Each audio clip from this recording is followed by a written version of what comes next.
morning.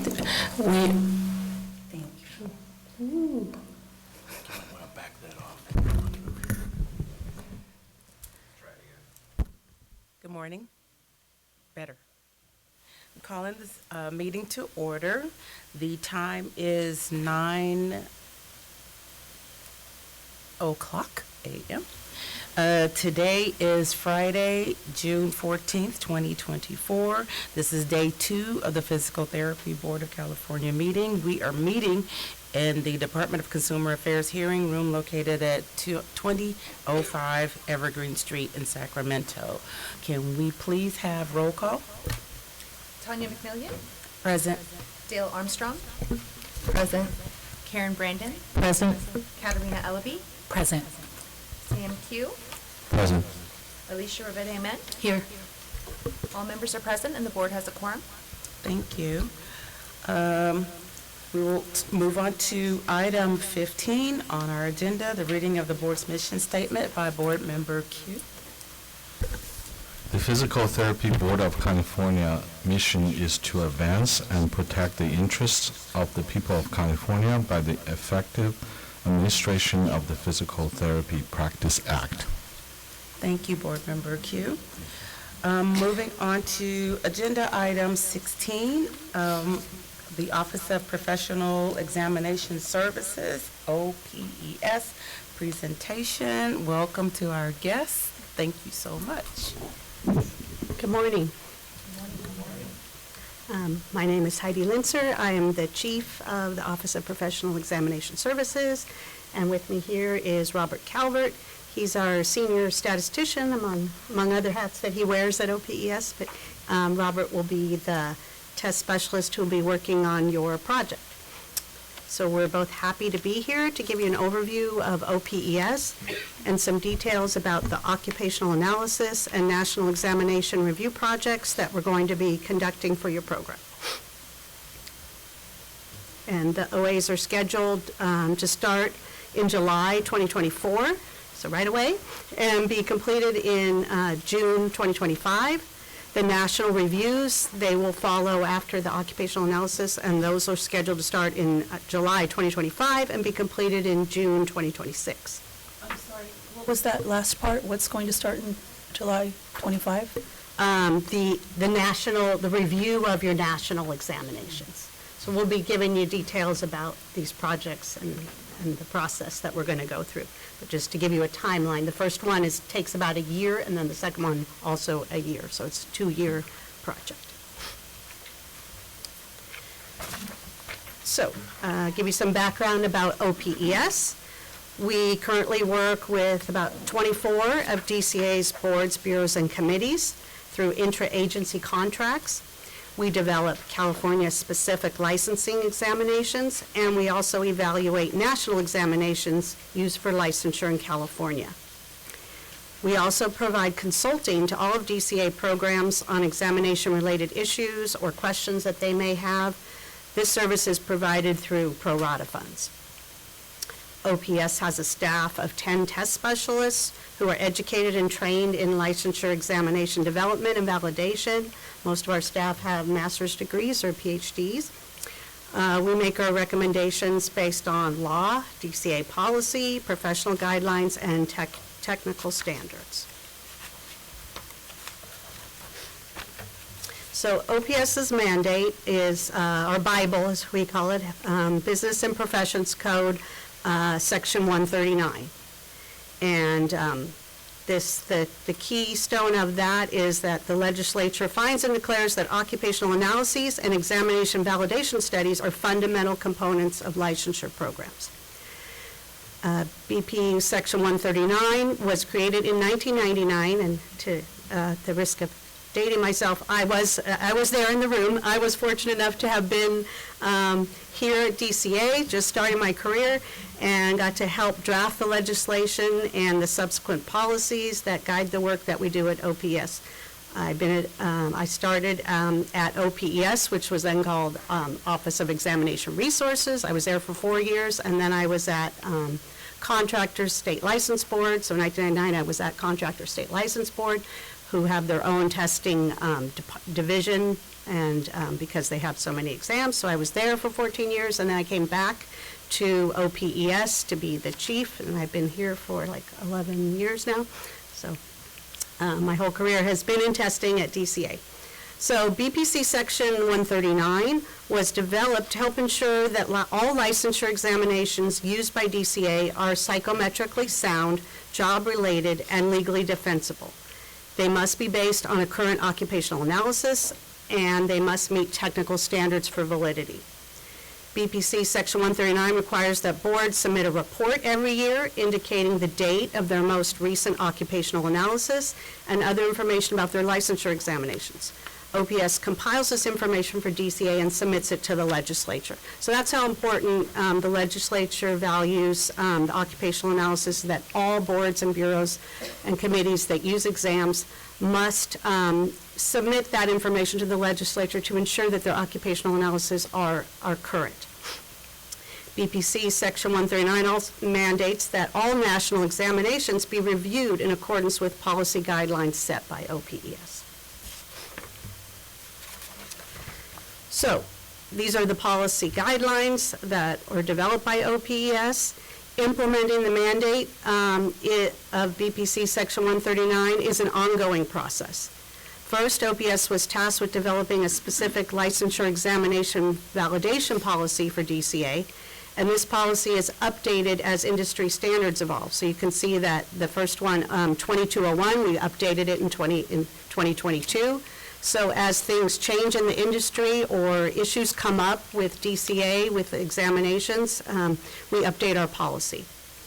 We've also developed other policies and departmental memorandums that the DPM, that stands for Departmental Policy Memorandum, and those provide a structure for the examination development and evaluation work that we do. So we have one about participating in exam development workshops. We have one about examination security. And then we also have listed here the standards for educational and psychological testing. OPS policy specifies that these standards are the technical standards to be followed when evaluating licensing examination programs. We refer to them as just the standards for short, and these standards are universally accepted by testing professionals. So your national examination providers, they follow these standards as well. You might note that 2014 sounds like a long time ago. They haven't updated them. They are in the process of updating them, but they have really stood the test of time. They have standards, and they also have comments and case studies and things that help us make decisions. But I also like to tell people that what we do is sort of akin to what attorneys do, that they have the law and that guides them, but there's a lot of room for interpretation in what that law means and how to apply it. And in our industry, that happens. We say, oh, this has happened, let's look at the standards. And the standards give us, sort of a guideline, but they don't tell us exactly what to do in every situation. So a lot of our work is interpreting the standards and applying them to different situations. So, requirements for licensure exams. The standards were specifically designed to help ensure that examinations are fair, valid, and reliable. So taking a look at the big picture, the purpose of licensing and DCA's mission, as you all are aware, is to protect the public. And the purpose of licensure examinations is to identify those practitioners who can practice safely and competently from those who cannot. So licensure examinations must be developed to provide a valid and reliable method for doing this. And to be fair, when we are making decisions about who is legally allowed to practice, we must focus on entry-level tasks and knowledge important for public protection. So when licensure examinations are developed, it's critical that the examinations protect consumers while not limiting access to occupations. It's balanced between those two goals. So we balance that by ensuring that examinations focus on entry-level tasks and knowledge critical for public protection. Subject matter experts, or SMEs as we call them, they're licensees who are currently practicing and in good standard with the board. SMEs are involved in all phases of licensure examination development, and that's pretty universal. Your national exam should be following those standards as well. So, This we call the cycle of examination development. The first step is to develop a valid and reliable examination is to develop a detailed description of the content domain to be measured. And this comes from our standards. Our standards say that we have to know the content domain of what we're assessing. And we call this an occupational analysis. It's also called a job analysis or a practice analysis. The occupational analysis defines practice in terms of the most important tasks that new licensees must be able to perform safely and competently at the time that they are licensed, and the essential knowledge required for safe and effective practice. So the purpose of doing this big study is to ensure that we have a fair examination, that we're only testing on things that new licensees need to know. We're not making the test too hard on testing on things that you don't learn until 20 years of practice. And it's to make sure that we have the right balance of the knowledge that is necessary. If there are things that are performed not as often, we don't put as many questions about that on the test. If there are things that are critical and performed very often, we want to make sure that the test reflects that. So the occupational analysis is the first step.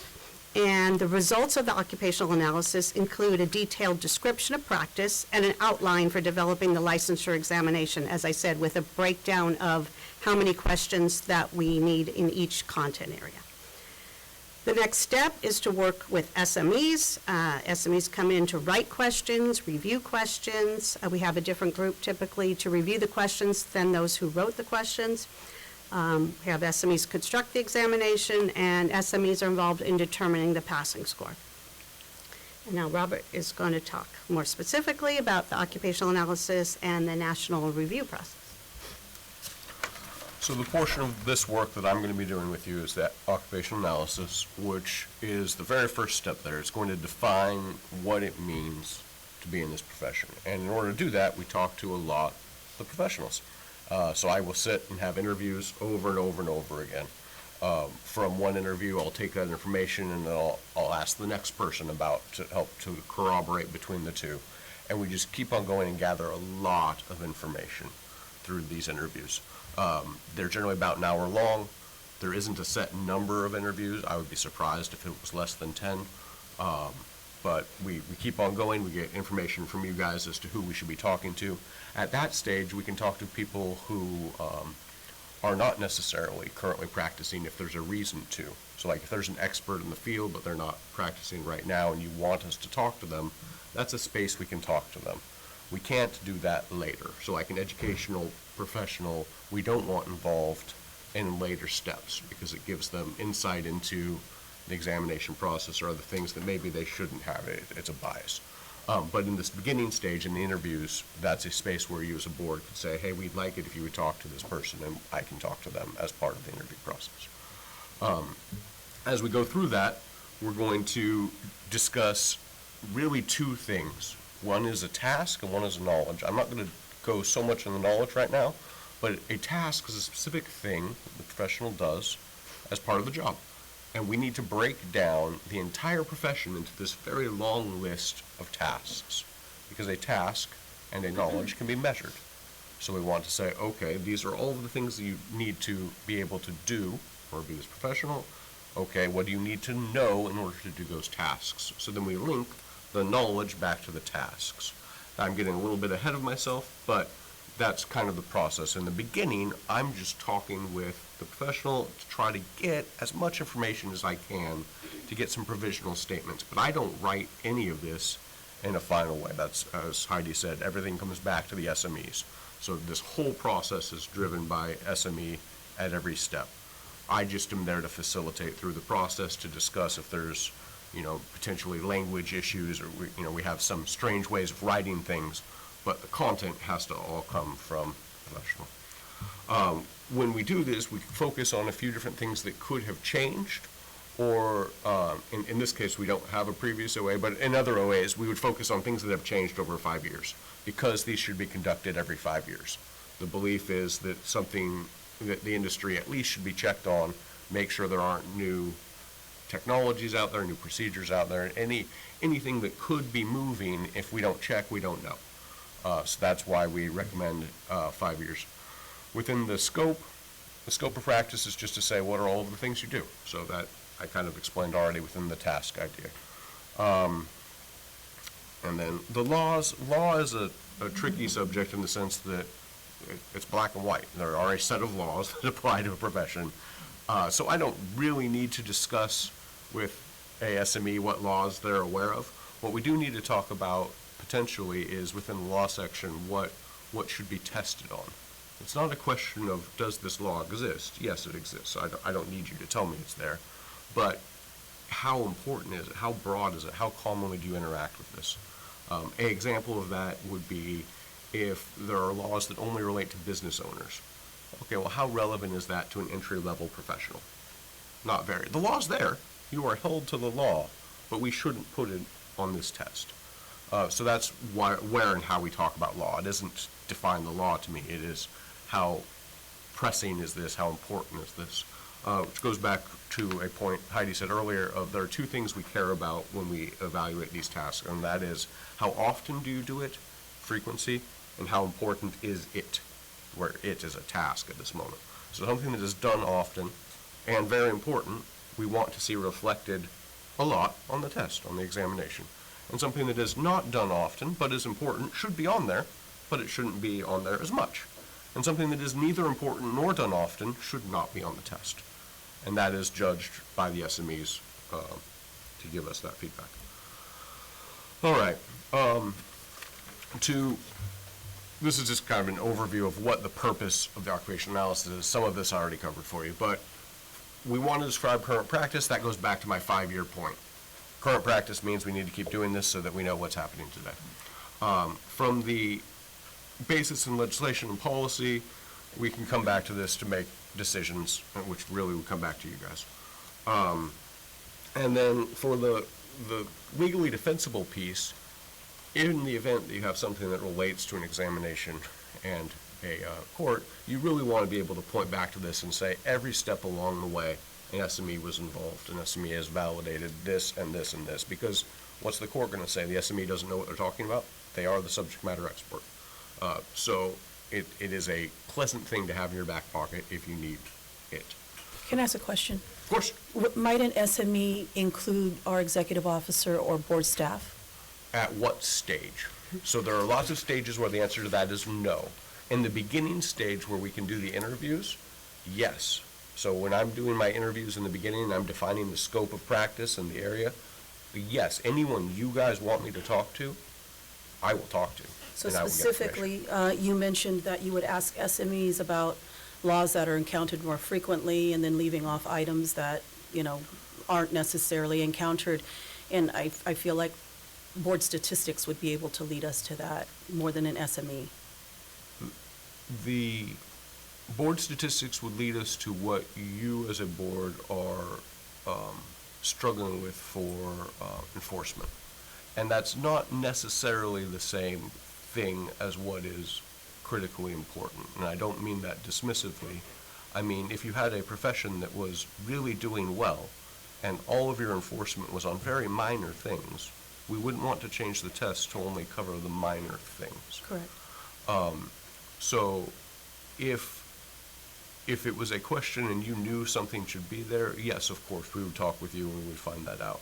In this particular area, I'm not aware that we're going to be developing an examination for you. Mm-hmm. So at no point would I be involved in actually deciding what the questions were. I would simply be reporting, this is what seems to be important. And in the event that the board had a strong opinion about some of the things that should be included, yes, I could include that in the report. Yeah, I'm thinking about, for instance, I believe we happen to be a board that's doing very well. And the discipline that we see come across our board is, there are themes to it.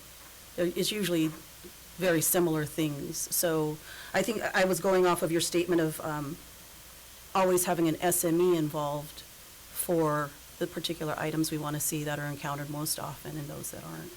And we will, for a board like yours who is very actively involved in the profession, with the law portion of the board, we will have the executive officer and anyone that they want to review the draft of the task and knowledge statements to make sure that we've captured everything that that you think is important. Thank you. A brief clarification, a task is a discrete unit that is measured, it isn't a law. So we wouldn't have a question that says, are they following law 1382 BBZ? That's not a question. There'd be a question that says something, or a task that says something like, protects patient confidentiality according to the standards of HIPAA. Well, that's very broad. That's the type of task statement we would have. Well, yes, that's law, but that's a lot of different laws. But it comes down to a single task, and then maybe you'd have some knowledges associated with that task. I hope that clarified. All right, I've spoken about some of this, but this kind of gives you just a step-by-step of what I will be doing. So the first step is I do some research, and I do a lot of telephone interviews. I've already said that. From there, we develop task and knowledge statements. That is a long and grueling process of fighting over individual words that define your profession, but that is what we do, and the SMEs are involved through that entire set. Again, the tasks are linked with the knowledges, but we don't necessarily need to have them linked immediately. We're just talking about what are the things you need to know, what are the things you need to do, and we spend a lot of time really hammering out those words. With the first group, and then we have another group validate those. So again, everything is looked at by multiple sets of SMEs and validated. Once those statements are done, we send out a survey to the list of SMEs that you want us to send them to. It's a sample, or it can be just your listserv. That's a decision we can discuss. What that is for. Not listserv, because listserv can be people who are just interested in the board. Their list of licensees. Thank you. Good clarification. Currently licensed folk who you have an email for. Right. Okay, so where I might have two listservs, one that would include my interested parties, but one that's just Yeah. isolated to my licensing population. Right, That's right, what we're if you doing. have that list, Yes. yes. Yep. Yeah, so all we either send to all licensees, or if you're a huge board, which you're, I don't think, we might do a representative sample. But for you, now that we do use email we use SurveyMonkey, we can send it to all licensees. I would think representative sample. That, So a downside with the representative sample, because you said it and I just want to address it, Yeah. is historically you have a very low response rate. So if you have a large number of people that you send it out to, you may not get a representative response, but that's only problematic if your demographics you have reason to believe are different. If you think the practice is really, really different in a rural setting than an urban setting, you would want to make sure you had equal voices. But the population is not equal between those two. So in the event that you do a representative sample and you just send it to, say, 30 people in an urban space and 30 people in a suburban space and 30 people in a rural space, and you have a 10% response rate, you have 9 people who took your survey. I'm not saying we would have that number, that wouldn't be okay, but that's a downside with using the representative. If there's reason to believe that there are substantial differences across demographics, then there is reason to consider a sampling method like a representative sample. If, on the other hand, we just believe that information is more important, it's better to just send it to everyone and get more responses. I don't know if that was a longer answer than you Is needed. there a tipping point, though, where the sample and even the return rate on that sample is too large to manage in the system? No, I crunch data like it's cool. That will not be a problem. That is my Challenge accepted. profession. That's the place I'm happy. You can put me in front of a computer, let me write code to crunch numbers. we Happy wish we space. had that problem. We Challenge had too much accepted. data. No, that's Yeah. not the problem. Yeah. No, we have, we struggle because surveys are so ubiquitous nowadays that people ignore them, that we want to get as many responses as possible. Other boards have given continuing education credits for completing them. I'm not saying you should do that, that's just a statement, that has happened. I don't know the specifics of your board, whether or not you would have a high response rate or not. Different boards are different professions are different from each other. So that is something that could be discussed. In general, I lean towards just send it to everyone, get the data.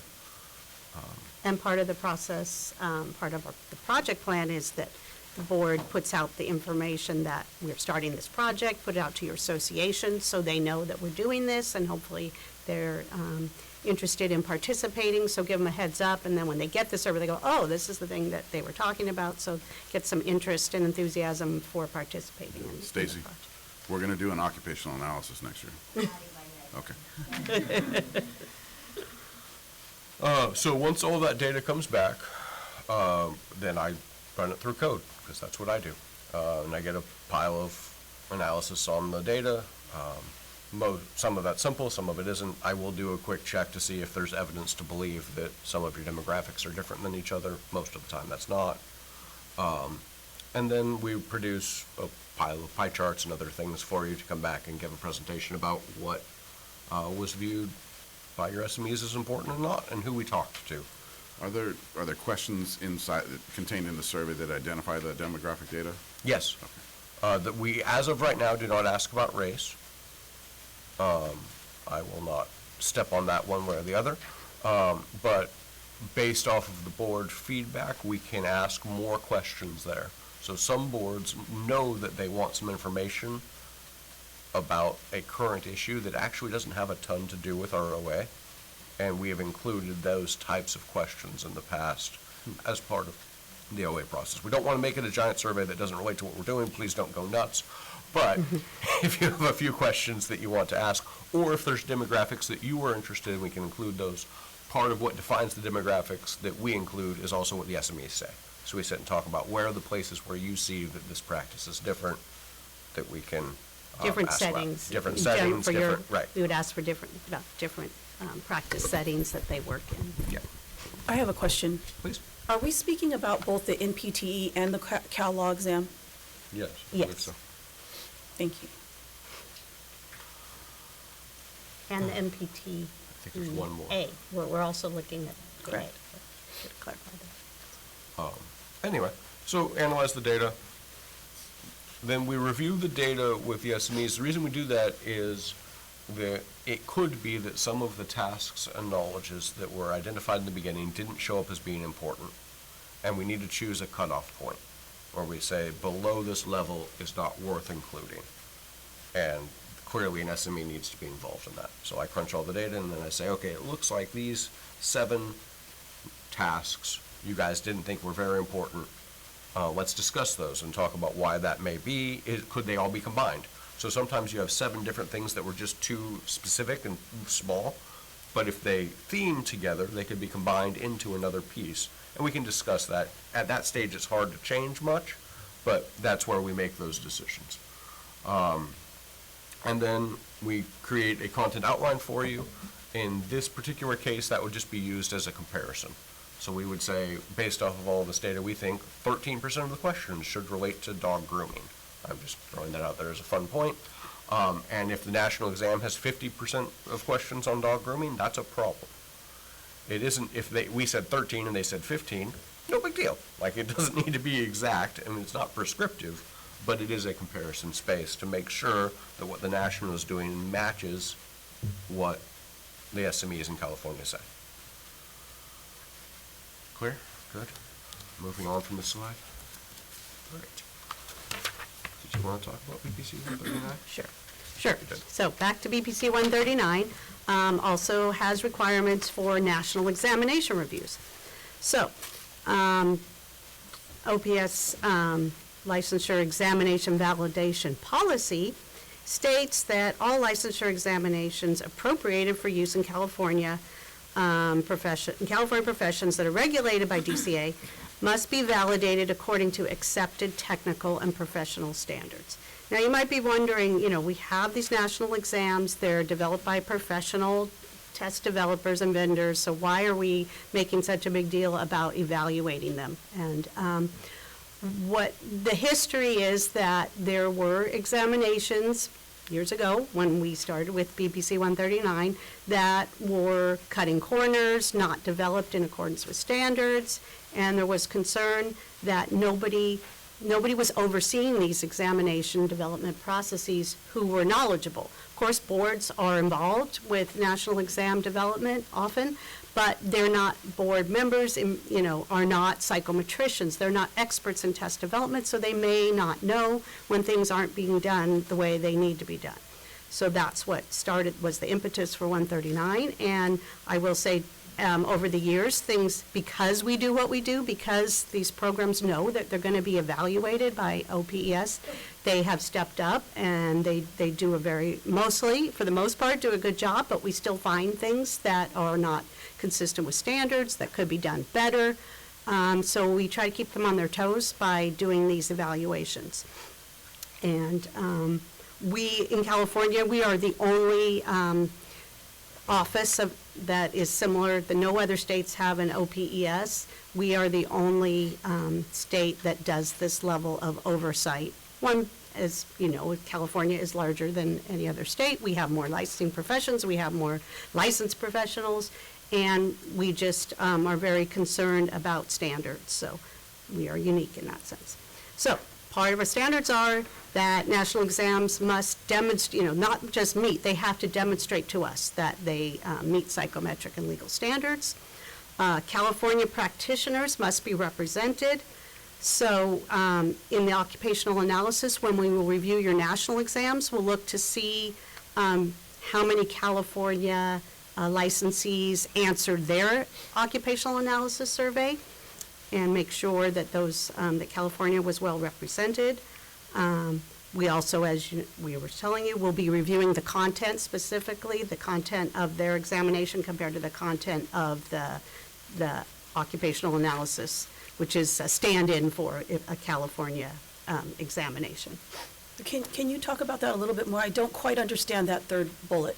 Okay, and we are going to talk about it a little more, but what we're doing this California occupational analysis to define practice just for California. Now, your national is also doing an occupational analysis, but they're defining practice nationally. So they're focusing on what things does everybody do in every state. And if a task comes up that's only done in California, they're going to say, well, we're not going to put that on ours because not everyone's doing it. So by definition, they're only looking at information that is done across all states. So what we're doing is we're making sure we cover anything that's California specific.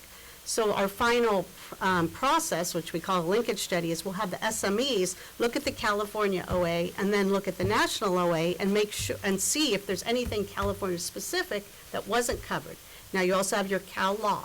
So if it's not covered on the national, hopefully it's covered on the Cal Law test. So together, they should represent all of California practice. Mm-hmm. Now, there may be minor things, hopefully, that are not covered at all. And we will bring that to the board's attention. That's for California. A lot of boards have a California-specific examination. That is not just law. For example, architects, there are seismic issues that are in California and nowhere else. So the architects have a California-specific examination that makes sure architects know about seismic principles and other things that affect buildings only in California. So they have a California-specific examination. Others just have a law exam in addition to their national. They have a law and ethics exam because some programs have California-specific ethics. So there's all these variations. So the goal is that all the most important things are covered, and there may be some minor things, minor laws, or that are not covered. We'll bring those to your attention, and you can decide, well, should we make sure that we cover this, or is this okay because they learned this in school? So that's the purpose of doing this whole national review, and to make sure that California specific practice is covered. Is there a minimum standard of the amount of Californians that should be represented for that second bullet? No, this is one of those areas of, we have to interpret the standards, It says California, we should be represented. We will try to find out from the national, usually they have that information of how many California practitioners participated. We'll give you findings and recommendations, and we might make recommendations that they should, try to get more California input in the future if we think it's lacking. So it's just a judgment. Because California is 10% of the population, you'd expect probably around 10% if they did many types of sampling. If it was 11% or 9%, we would not be concerned. If it was 2%, we might start to be concerned if unless it was a huge sample. If they talked to 10,000 people and 2% of them were Californians, probably okay. They didn't. But the answer is there's context for interpreting Right. of, do we really believe that California's interests were represented here? And if we do, then we're not concerned with it. And as Heidi said, we would put in a recommendation that maybe you look at your sampling methods because they don't seem representative if that was the case. It's unlikely. And that might even be interpreted by what was identified as being the differences between maybe the California standard and the national Right, standard. yeah, Okay. there's pieces there. That's what I was wondering, if the standard of practice is pretty uniform across the United States, but our For- representation was low, Yeah. it But might not that's even the be. beauty of. Then Then we're you'd be less- less concerned. Yeah, we're less If there's no real strong reason to believe that California is substantially different from the rest of the nation, then California's representation is less important.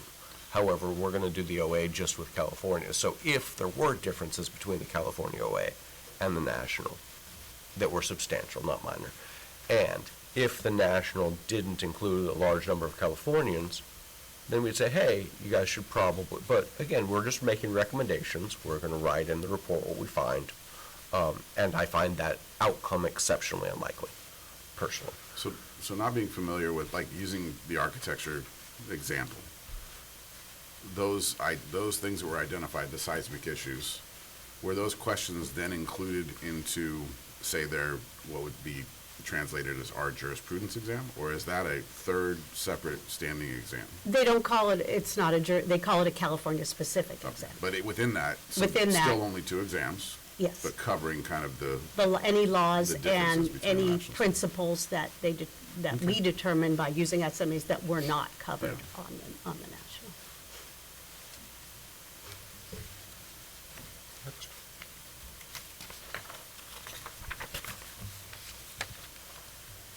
You want me to talk about this? Yes, you're supposed to. We've kind of talked about this already. So this is just an overview on the national level. So we've done the psychometric evaluation. We'll get information from them. I wanted to clarify, in general, nationals don't share their questions with us, and we don't ask for those. So it's not at that level that we're evaluating. We're evaluating what content they say they're covering versus the content that Californians said needs to be covered. And we just want to see a high overlap between those two. We also are interested in the methods they use for evaluating their items. We don't go check how they're doing that, but for example, you want to have a correlation between getting an answer right one question and how well you did on the test. That implies that the question had something to do with all the other things, point by serial correlation. You want to eliminate questions that don't meet that standard. So we would ask things like, what's your cutoff for a point by serial? And they're going to give an answer that's probably totally fine, but that's the kind of question we're going to ask. We're not going to go through and say, on item 732, it appears you're missing a comma. We're not doing that. We don't ever see those. They don't share those. I just wanted to clarify what type of evaluation we're doing. So is that an interview? Most of the time, it's writing back and forth, actually. We have a list of questions that we give to the national vendor and say, here's the information that we would like you to provide. And mostly it's, what is your process for evaluating how well your questions are doing? It's a series of questions, and they also provide us with reports that they have, their They internal already have, reports. yeah. They're very thorough. and it's Yeah. That's been a what- very long time since we've done that, but we've done that through OPS before with the Federation. And I think Yeah, a long time. Nancy Yes. was still here at that point. Right. Okay. And luckily for us, the same staff at FSPPT are still there, so they're familiar. Good, okay. So- Typically, they're happy to give it to us Yeah. once we often sign a non-disclosure agreement that we won't, anything they think is proprietary, we won't give those details in our report. We try to write the report so that it can be a public document, and anything that's confidential, we try not to include that and just talk in summary and general statements.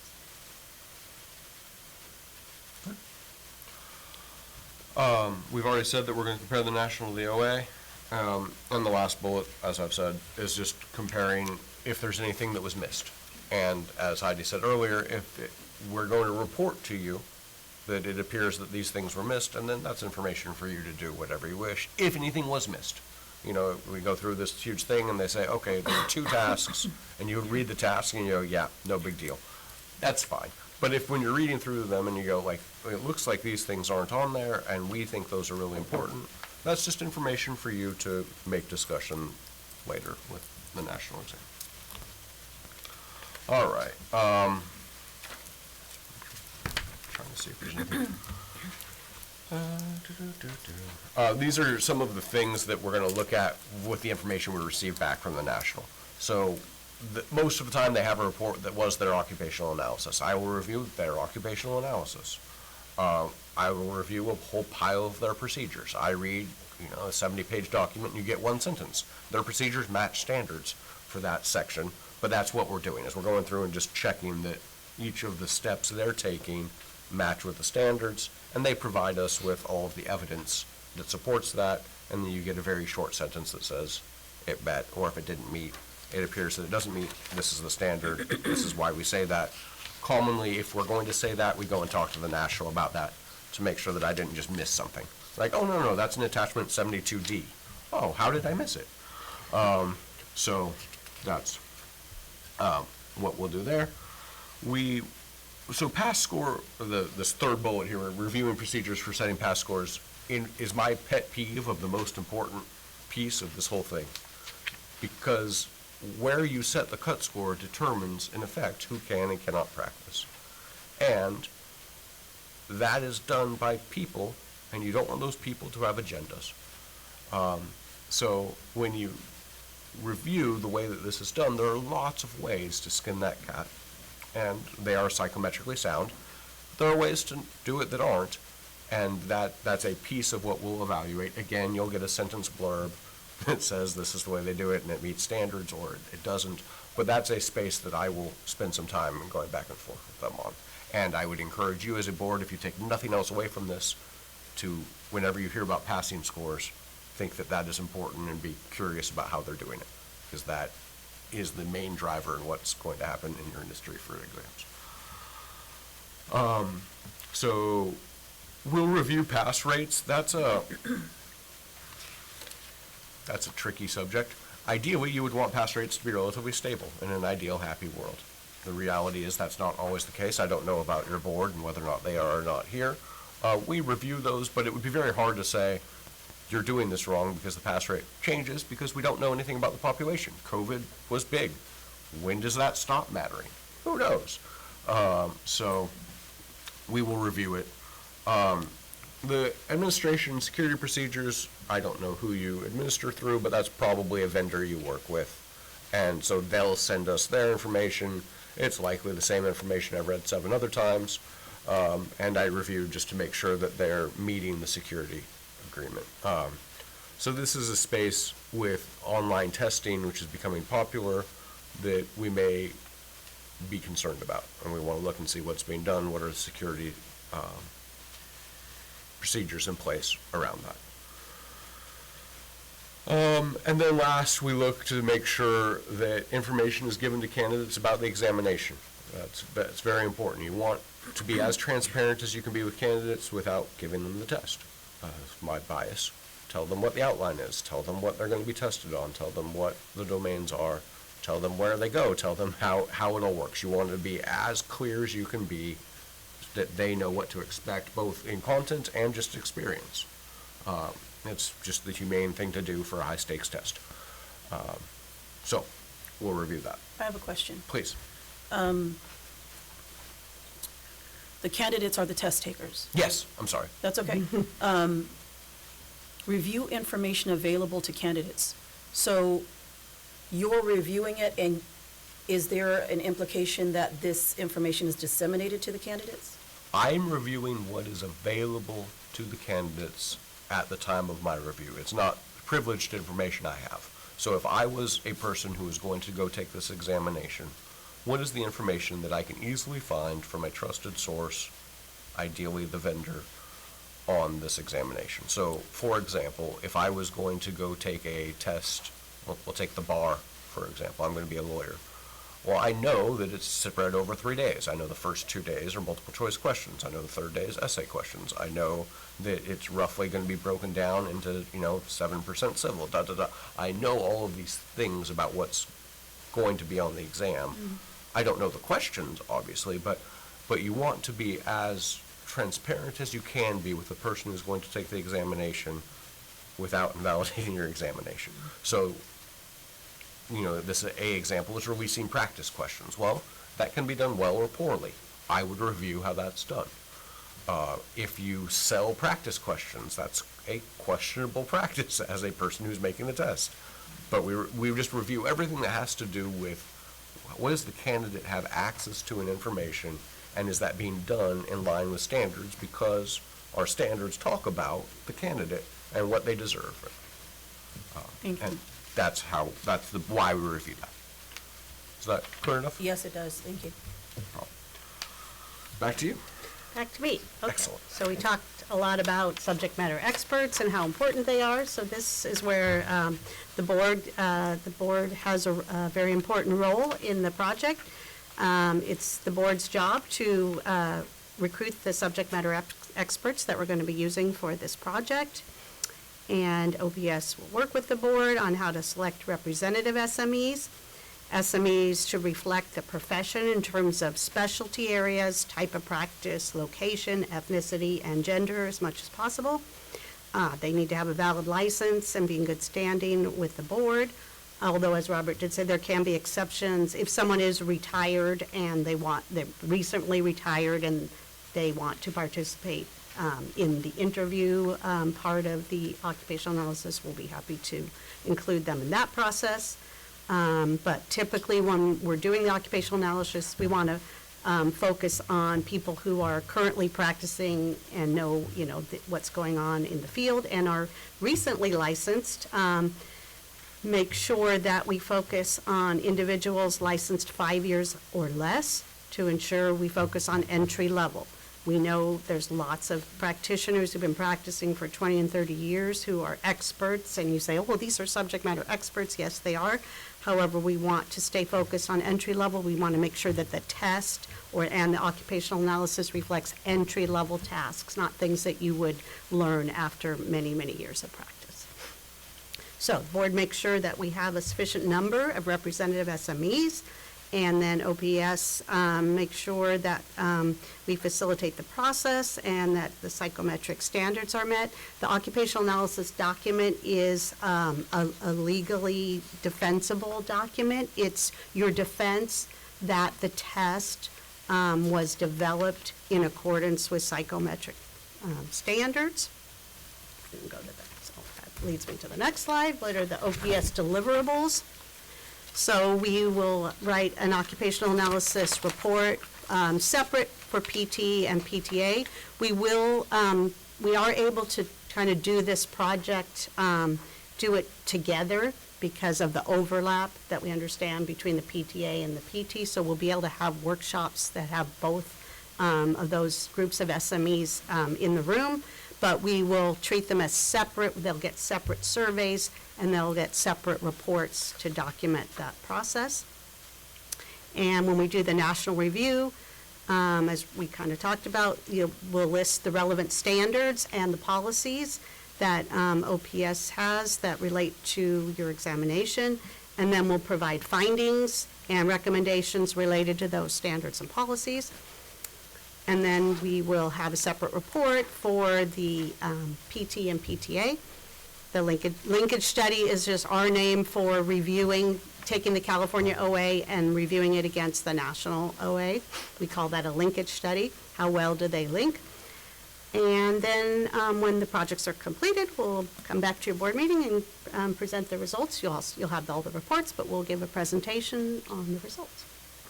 Well, I don't see the Cal Law included in there. Is it included? Yes, sorry, didn't mention it specifically, but yes. We also will review the Cal Law, because that's part of the piece of the puzzle that hopefully makes the national, together with the Cal Law, cover all of California practice. So yes, that will be included. Thank you. That's it. Do you guys have any more questions? Thank you so much for this presentation. So I'm going to open it up to my fellow board members. Comments and questions? I was just wondering how long the process takes, average, or what are the barriers to moving through? What are the components that slow that process down? This project is scheduled to take a year. So it's starting in this July, next month, and then we're scheduled to be done June 30th of next year. I can tell you there aren't typically any barriers except for not being able to get subject matter experts. So I have a question about that. That would So- be on the board. If they cannot get us subject matter experts, we cannot move forward. But typically, most boards are able to get that done, and we can provide lots of assistance if they're having trouble. Thinking of just kind of calendars and agreements within the contract, I think we've identified 40 PTs and 30 PTAs is what we're going to shoot for as a sample. Right.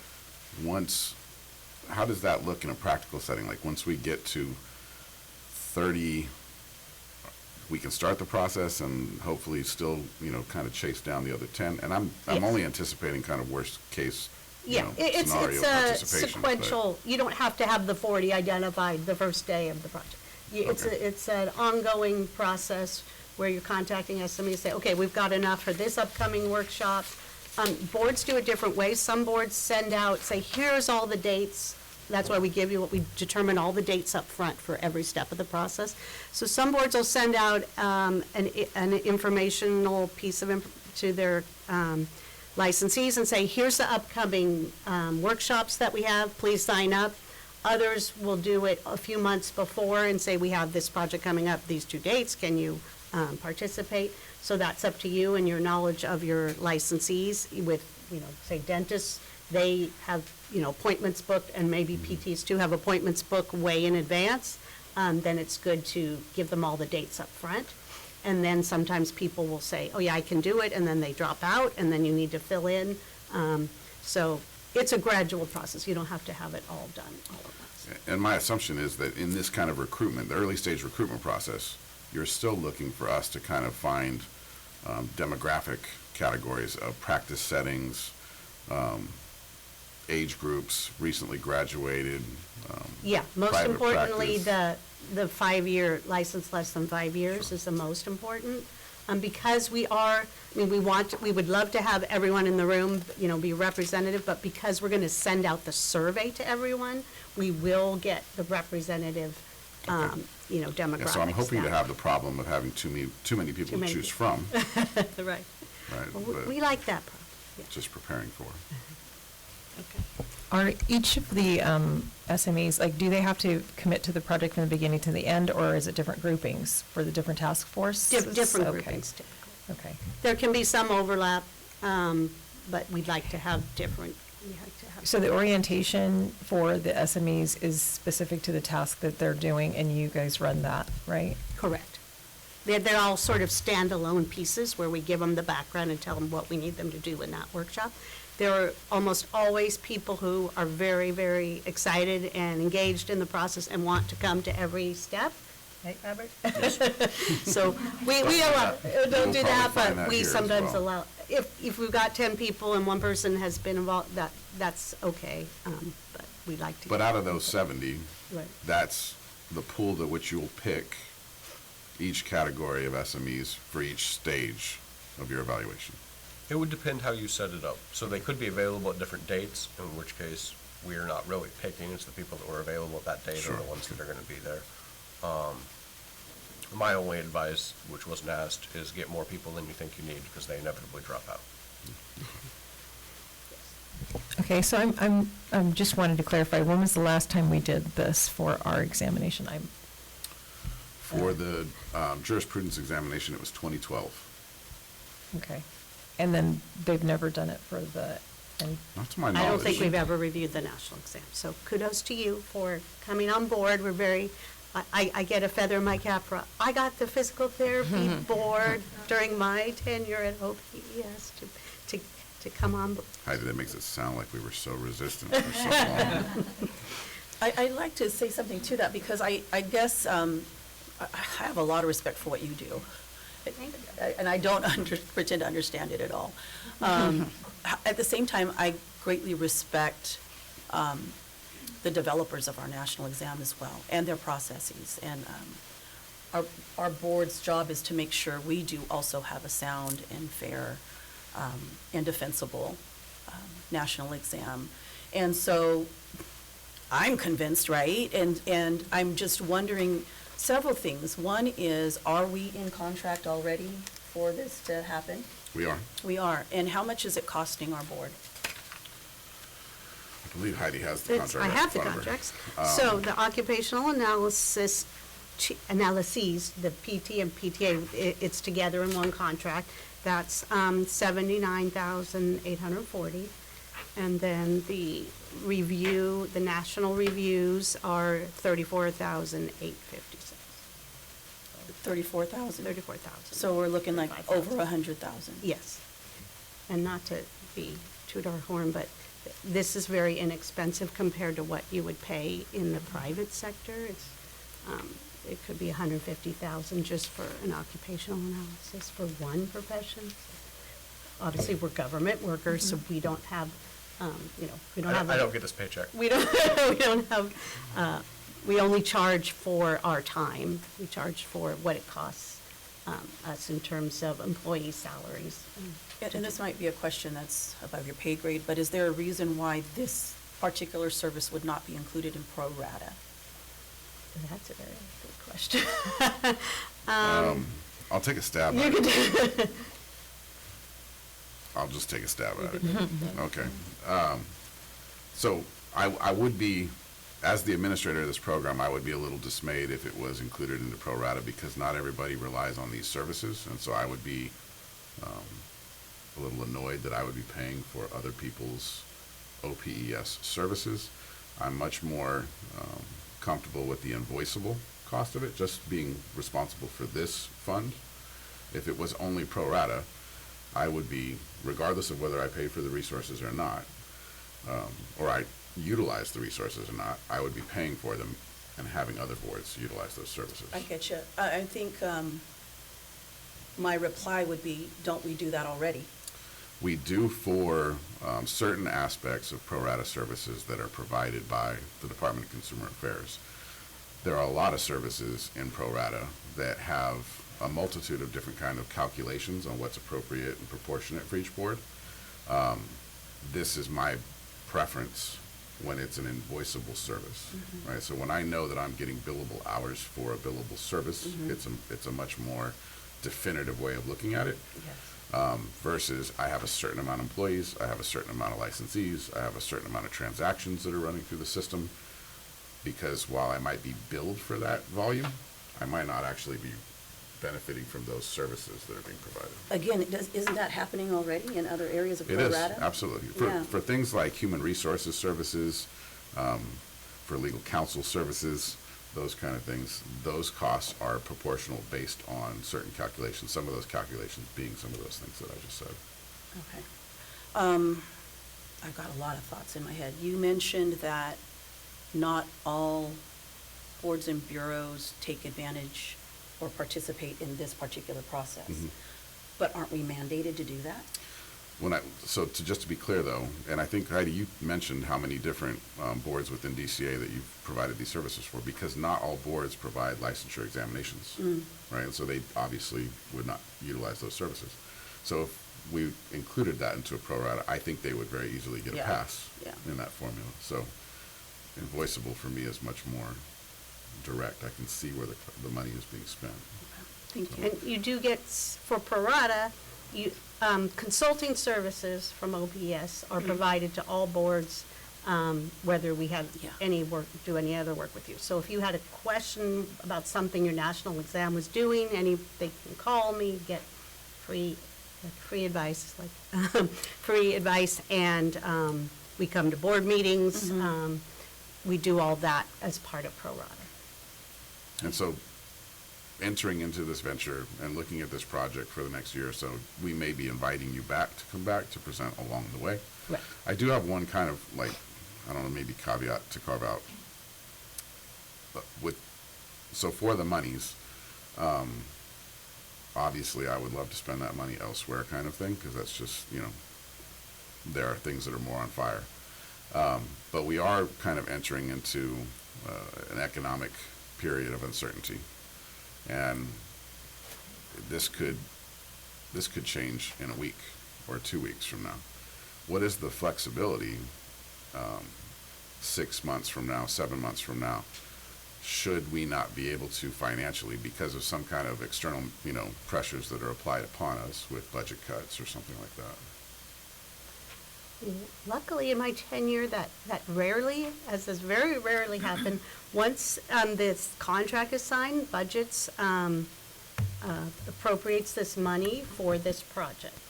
If something should happen and your board needs money for something urgent, in my experience, budgets have found that money for you elsewhere, so. And I would imagine that if I'm subject Right. to that cut, you're also subject to that cut, so it kind of washes out. Obviously, it's not, something should happen, and that has happened, occasionally boards will say, AG fees is a good example, those have gone up, as you probably all know, and there are some programs who have told us, we just can't finish this project right now because of something urgent, and we work with budgets. Sometimes we will do the work and have the board pay us in the next fiscal year when they know they'll have the money. It's very flexible. Sometimes we put off the work. That's very rare, though. Once we start the project, we typically finish the project and we I work would with imagine budgets that about if the you money. paused it, you would have to restart, right? I mean, it would be very difficult to salvage the work that had been up to that point. Yeah, and yeah, continue. right. That's why we usually finish the work. So that was my next question, actually, is, given the temperature of the financial landscape of California, like, is this something that's going to be discouraged, this amount of money for us spending, if we're writing an exemption for pencils in the, Yeah, in I the think there's a staff very room? clear argument that this is statutorily mandated and it would be identified as being mission critical.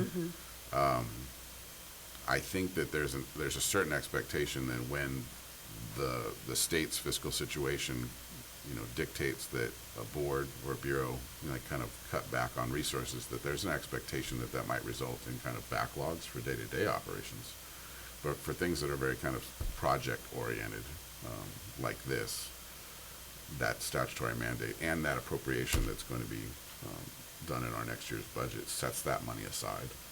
So, And that's why our contracts go for fiscal years, so that when a board signs a contract, they know typically what money they're going to have for that fiscal year.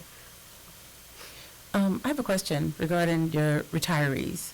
Is there a time frame for when you say recently retired? Is it like a year, 6 months? And then what is the percentage of retired SMEs, or is there a cutoff for how many participants? The only section that the retired SMEs would be interacting with is the interviews. Most often that's been done when a board has someone that says, hey, you should really talk to this person. They've just been around, they've seen a lot of this stuff. That's fine, because that's just information gathering. So if you had a list of, say, 4 people you wanted me to talk to, I would talk to 4 people. If you gave me a list of 400 people, I'd be grumpy. And we'd need to figure out why you wanted me to talk to 400 people. But at that stage, it's information gathering, so I'm still going to talk to the same number of entry-level SMEs, regardless. It's just an extra bit of information from someone who might have more perspective on what's going on. So if someone had been retired for 25 years, I would be curious as to why you wanted me to talk to them. But I would interview them the same as anybody else, because I'm just gathering information.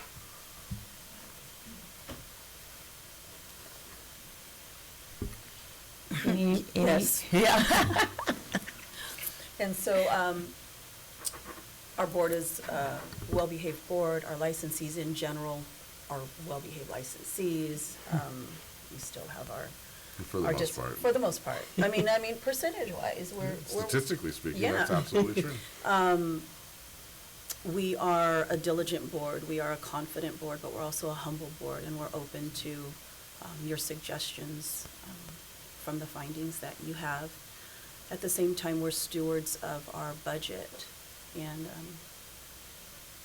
this is a good chunk of money. And I guess this question comes from the fact that I am somewhat familiar with the process of developing the NPTE, the national exam, and I'm wondering if your office has or might consider after this go-around an alternate pathway of some sort where you wouldn't have to do as deep of a dive in the future, or even this time, like if you, and when you interview and find all of the safeguards and checks and balances that our federation does to create this exam, and the safety and the defensibility and the fairness, like, is there some possibility of an alternate pathway of doing a similar analysis without having to go into the weeds? Well, the mandate is the mandate, and it says that exams need to be evaluated typically every 5 years. There's a little wiggle room on the 5 years. It's like, says in our actual BMP 39 said like every 3 to 7 years. So sometimes, we can wait a little bit longer between intervals if we feel that the first time that we reviewed the exam, everything looked good. But as you know, in the industry, things change. You just said that the same people are still there. People turn over. They might have different processes. You might have a different psychometrician, different exam administration vendor. Things change over the years, so that's what the 5-year interval is for. Once we do one California OA, which we couldn't find what we did last time, we'll tell you, that the 20 year ago, we looked for the OA, we couldn't find it, so we don't know what. For the 2012, Yeah. I might be able to provide that. If you have it, so if we do one now, that will be the basis for the next one, so it will make the process a little easier for us. We might have need less workshops to review it and update it. That's the best I can say. Alicia, you read my mind, because I was exactly thinking that question, based on the fact that, now I do understand, Heidi, you have to do your due diligence. You can't rely on the information from previously. But I guess my question is, while I know this is probably standard practice to review it every 5 years, since this is such it's an older exam with the national board, I'm wondering, are there some examples, that you have that basically require less, like, I want to say in the weeds, but less, like if this is in place, then this changes the cost of the analysis. Do you know what I'm trying to say? Because it's accepted practice in exam review and analysis. Yeah, just what I was saying. So we have about 3 workshops, I think, to develop task and knowledge statements, because we don't have any currently. The next time we do it, we could probably get away with 2 workshops. It's not going to be a huge cost savings.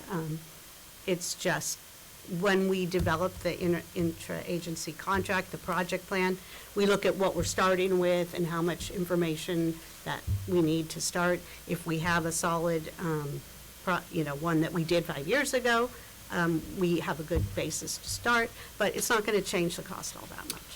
Because we still have to, the standards require that we do all these steps. We need to meet with SMEs, we need to review task and knowledge, we need to send out a survey. So all the steps are still there. Okay, so it's not like a checklist where you say if they utilize this psychometric component, then we don't have to evaluate this, and this. No. It's not like that. No, we have to evaluate each thing. But And that even would if be you- included yeah, in yeah. your assessment of the way that exam is developed. Right. Right, so there's kind of like two different things that are happening. And the other part that I wanted to add, like with the occupational analysis, one of the while it might be a recommended 5-year interval, you could have something, especially when it comes to, at least for us, the jurisprudence exam, where you might have significant changes in laws or regulations that you want to account for, and that happens before the next scheduled 5-year time, right? So you would do it kind of off calendar, reset it so that your exam reflects, what the laws are going forward for your new applicants coming in, so on and so forth. The national exam, too, is a good example in the sense that the MPTE has evolved over time, and it is currently evolving, right? So they're changing the way the program or the exam is even not only developed but deployed. And so some of those things are going to show up in both the OA and the linkage study. And this might sound like a strange question. What's OPES's capacity, if you will, to do this for multiple clients at the same time? How many boards can you handle doing this assessment for? Well, we have 10 test specialists, and we have, like I said, what did I say? We have 24 clients right now. Only our most senior staff do the national review projects. Other staff are developing California-specific examinations for boards that don't have nationals. So we only take on projects that we know we have the staff to do. So that's, Is there hasn't, like an average of how many you might have How running many? at any one time? don't ask me a hard question. Yeah, how many a year even? How many are you doing right now? How many are we doing right now? Let's see. I just finished one. so Robert this worked is on the finished one. dental board. Alexandra's worked with pharmacy board. We worked with the embalmers. These are all this year's project. And psychology with their nationals. So we've got five, Okay. 5 or 6. 5, 6. And that's how many senior staff generally do 1 or 2 in a year, exam, OA and national review. And I have And we like one of those 5 numbers better than the other one. 5 senior staff. And in the past, I have done them if necessary, if I don't Sure. have staff. We, our goal is to do this for all, it's mandated for all DCA programs that have exams. And every year I try to get a new client, so you're the new client. There are still DCA programs that do not, have not gone through this process, so we're always reaching out to get them into the program. This goes into that general philosophy I always have, right? Never go first and never go last. Right. Are those contracts fixed contracts? In other words, there's no chance of change orders or something like, for expanded scopes? Correct. Correct. They are Okay, fixed, yes. Okay. I have a question. You just finished the dental one, is that correct? How many people, how did it go with the interviews for occupational analysis, the intake part of the? It's interviews. I like interviewing people. I was just trying to understand the numbers again. Oh, how many people did I interview? Yeah, I think I had 12 people that I interviewed for it. okay, yeah. That's 12 or 15. And then the surveys that went out, the response rate for, 2,012 people responded to the survey. how many people do they have That they licensed? sent it to. I think 17,000 people were sent an email. And you got 2,000 And- responses? Uh-huh. And they gave continuing education. Oh. So even with that, you still Yeah, had that yeah. response rate. I mean, Jason, I'd like to know I have some questions of our licensees that if we got 2,000 responses about so the I think that's a practice that's really- related. That's related. Yeah. I heard you loud and clear. Don't Yeah. add 17 extra questions. I Right. got it. Yeah. But yes. I think that's a really good response rate, given the sample that was sent out.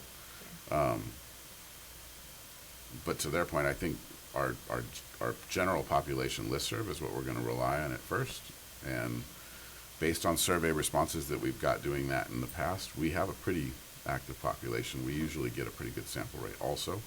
This might be even, I don't know, there's something about this that I think we might get a better response rate because of just how you guys are educated and trained. This might pique your interest a little bit more than some of the surveys we've sent in the past for other things.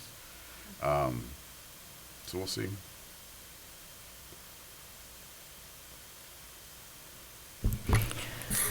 Any further questions or comments from our board members? I'm trying to hold my tongue. I think, I just want to say that as our mission is to protect the public and also ensure that we have a sound, defensible, and fair NPTE. And because we're involved with FSPT so much, I'm a little, there's a part of me that's resistant to this process. I just want to say that, it's because I just feel so confident, and I'm obviously open to what you find, right? Yeah. There'll be some suggestions, but I'm just wondering, there's no other state in the union that does this. We do this, so, I mean, were there some really adverse things that happened with some boards in the past, and then they just swept a wide brush, and we're swept up in that? Because that's how confident I feel in our NPTE and the process. I mean, I wouldn't be surprised if that's kind of the genesis of how OPS came into being, is that there were a lot of fires to put out, and there were some irregularities that were happening on a national scale. I can only harken back to that time, that was probably a pencil and paper examination on Scantron and those kind of things, where there were all kinds of weird Oh, yeah. stuff that could happen. I would tell you, just in conversation with FSBPT staff, they're welcome to not only cooperate in the assessment of the exam itself and having that analysis done by OPES, but even to the idea of having another occupational analysis done that is California specific and comparing it to the national standard. Yeah. So, Okay, I've spoke my piece.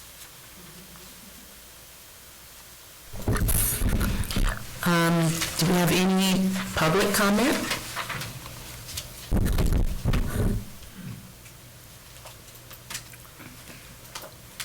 I am hearing none. Thank you very, very much for the presentation.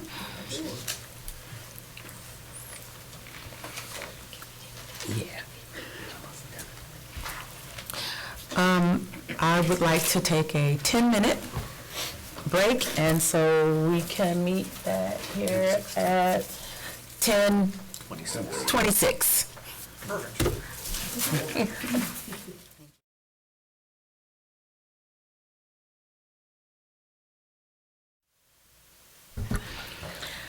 Okay, welcome back, everyone. We took a few more minutes than planned, but we will resume where we left off, and we will go to item 17 on your agenda, our executive services update.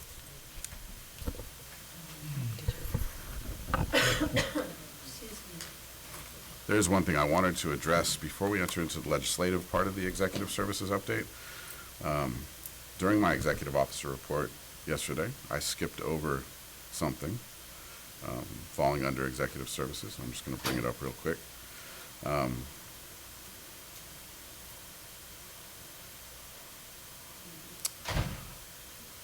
Something pertinent to the board that you might have question about is the vacancies, right? We have currently one vacancy. And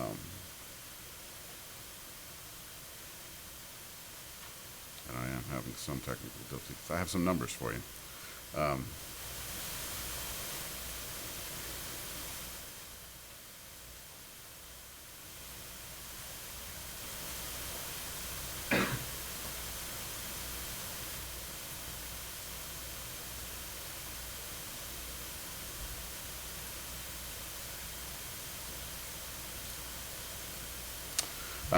So, as you know, Dr. Drummer's vacancy has been open for quite a while.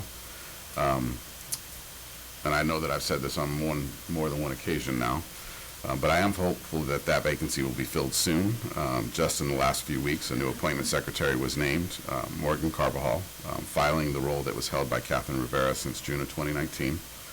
And there have been quite a number of board appointments made, including 3 just this week. 3 separate appointments to the Medical Board of California, and over 26 across DCA as of April 30th, right? So they're slowly coming in, well, not slowly anymore, pretty quickly. So we can expect one of those vacancies to be filled anytime now. So. You speak confidently. I'm glad that you're taking that tone, or you're hearing that tone, because I haven't been for quite a while. It seemed like there was a void of time.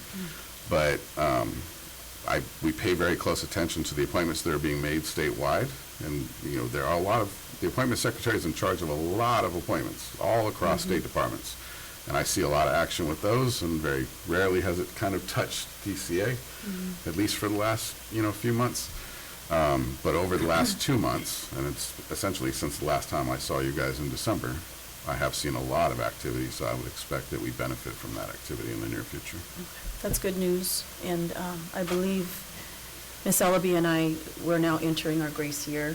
And so that, it concerns me only that two of us will term off at the same time. And although our board is, we haven't really had quorum issues. No. I wouldn't want us to get to a point in the future where that might be an issue. And I think that's part of the confidence in my voice also, right? While I'm still worried about the one current vacancy and aware of the two vacancies that are coming, because I see this kind of activity and appointments being made, I think we'll get appointments for both you and Ms. Ellaby in more of a time than we're actually used to. So, I have a question on that. Jason, can you remind me what the appointing entity is for Dr. Drummond's vacancy? that's a governor's appointment for a professional position. Okay. And who's the contact, or are you just the recipient of the information? I was just wondering if they do have people who have submitted information and they communicate with you, or you find out after? I come across it on occasion, both in just kind of conversation with licensees that are expressing interest in serving on the board, and we kind of direct them through the different channels that can, either through the governor's application process, or either the Assembly or Senate side of those appointments. We have had, I would say, established contact in the past with the governor's appointment secretary and their staff. Obviously, we came out of a global pandemic, and there were some things that kind of have changed that, and there's been kind of a changing, right? And so this most recent change, we have yet to have, conversations with the appointment secretary staff, but I think that will be happening soon. That appointment was just announced last week, so I have to give them a little time. Got it. And that's all I have for that. Thank you. Thank you, Jason, for the update. And now we'll hand it over to Brooke. Good morning. So we are currently in the second year of the two-year legislative session, and May 17th required all fiscal bills to be out of the appropriation committees for the House that they were introduced in. Any bills that failed to advance were marked dead. On page 52 of the meeting materials, there is a chart that I included, and this depicts the deadline comparison to prior legislative sessions. So 299 bills failed this deadline in this session as compared to 199 in 2022. That's about a 50% increase in failed bills this session, which is most likely attributed to the state's current budget concerns. And for the bills that will be discussed today, many are either in policy committees or they've moved on to the fiscal committees, appropriation committees. For some upcoming legislative deadlines, August 23rd is the last day to amend bills on the floor, and August 31st is the last day for each house to pass bills. The governor does have until September 30th to sign or veto bills passed by the legislature, and all bills will take effect January 1st, 2025, unless they have an urgency clause. I will direct members to the legislative summary for an update on the bills that we've been watching this session, which begins on page 57. The first bill from the legislative summary is AB 796, Athletic Trainers. This is the second year in the legislative session for this bill, and it would enact the Athletic Training Practice Act. This act would establish until January 1st, 2028, the Athletic Trainer Registration Committee, which would be underneath the Medical Board of California. And this would register athletic trainers and administer duties underneath the Athletic Training Practice Act. In addition, this bill would prohibit a person from practicing as an athletic trainer or using certain titles or terms without being registered by the Athletic Trainer Registration Committee. This bill is currently in the Senate BMP Committee with a hearing date set for June 24th.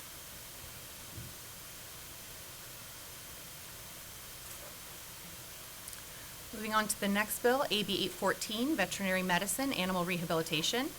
This bill would authorize a licensed PT who meets requirements determined by the Veterinary Medical Board to provide animal rehabilitation to an animal if certain requirements are met, including that the animal physical rehabilitation is performed on premises registered within the VMB, and that the PT works under the supervision of a licensed veterinarian who has an established veterinarian client-patient relationship with the animal, amongst other specified provisions in the bill. This bill is currently written, proposes to open our Practice Act in two separate sections. The first section would be the addition of BPC 2631, which would state that a PT is not prohibited to perform animal rehabilitation or for carrying out the activities authorized under the newly proposed BPC Section 4828.5. The second addition would be BPC 2660.9, which would state that a violation of performing animal rehabilitation by a licensee shall constitute as unprofessional conduct. I did include yesterday as handouts copies of support from the sponsor of the bill, the Animal Physical Therapy Coalition, and 3 letters of opposition from the Veterinary Medical Board. This bill was introduced in the first year of the legislative session and is currently in the Senate B&P Committee with the hearing date set for July 1st.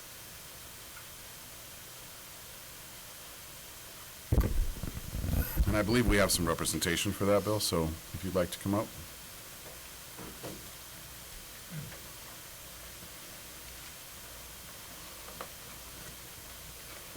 So Karen Atlas and GBOs, welcome.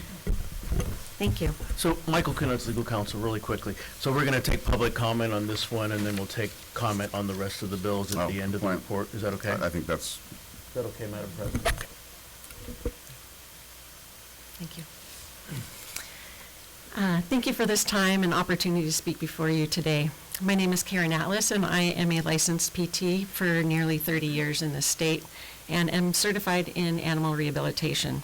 I am also the president of the Animal Physical Therapy Coalition, which is the sponsor of AB 814. The Animal Physical Therapy Coalition is a coalition of physical therapists, veterinarians, RVTs, those are registered veterinary technicians,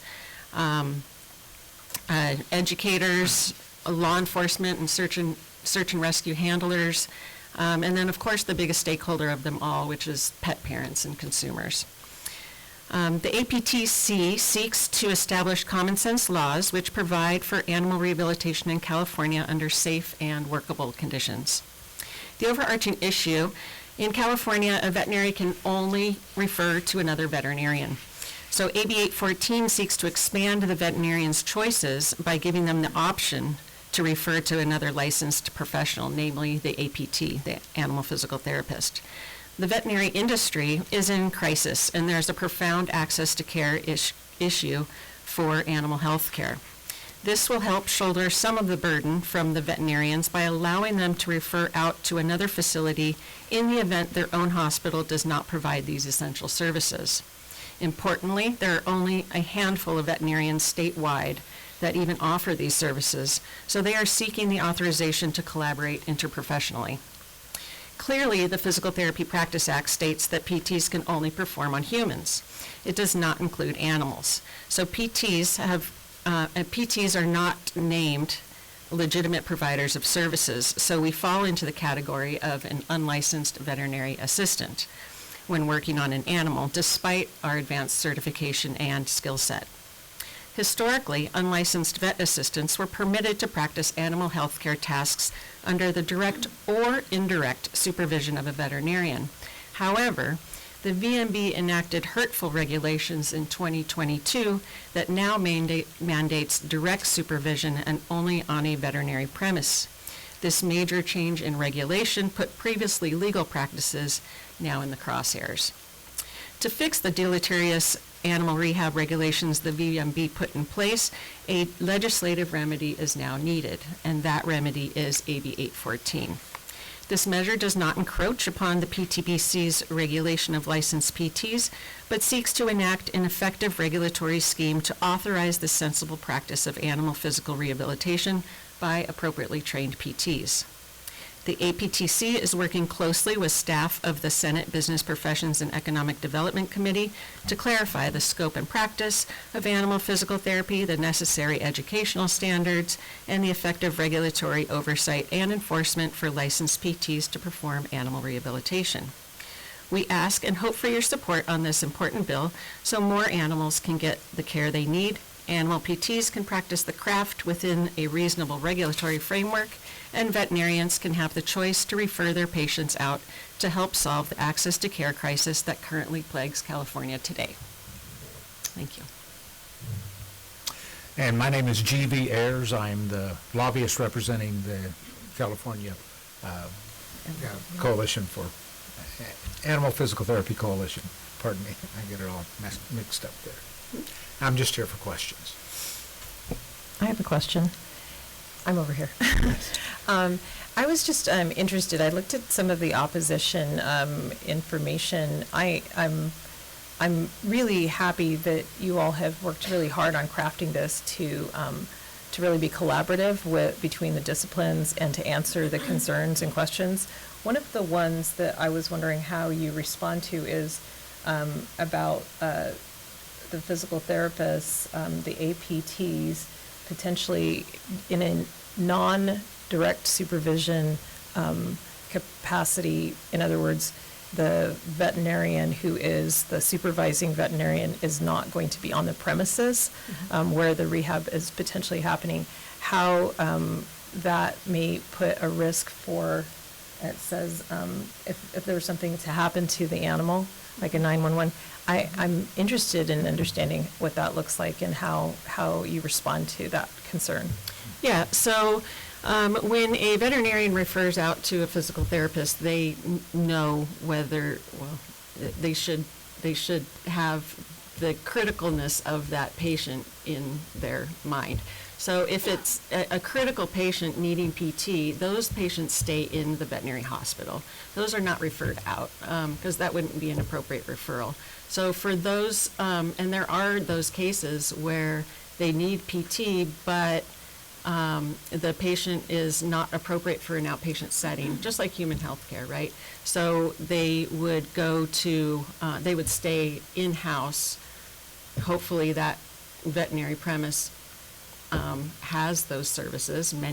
Most do not, unfortunately. So in that case, those patients would not be seen until they are stable enough to go to an outpatient practice. We know this model is safe, though, because we have a history of almost 100 years now of safe practice with, there are other states that have already made this allowance to allow referral by a veterinarian. And in those states, there hasn't been a single complaint in all of the time that this has been enacted over. So the cumulative years of no complaints over almost 100 years of practice would lean us towards knowing that this is a safe practice. And if, the referral is appropriate, just like an outpatient referral, things aren't, I've never had an emergency that's needed a vet on site, even though I have one. So that's how we know. We have a very large history of knowing this is a safe practice.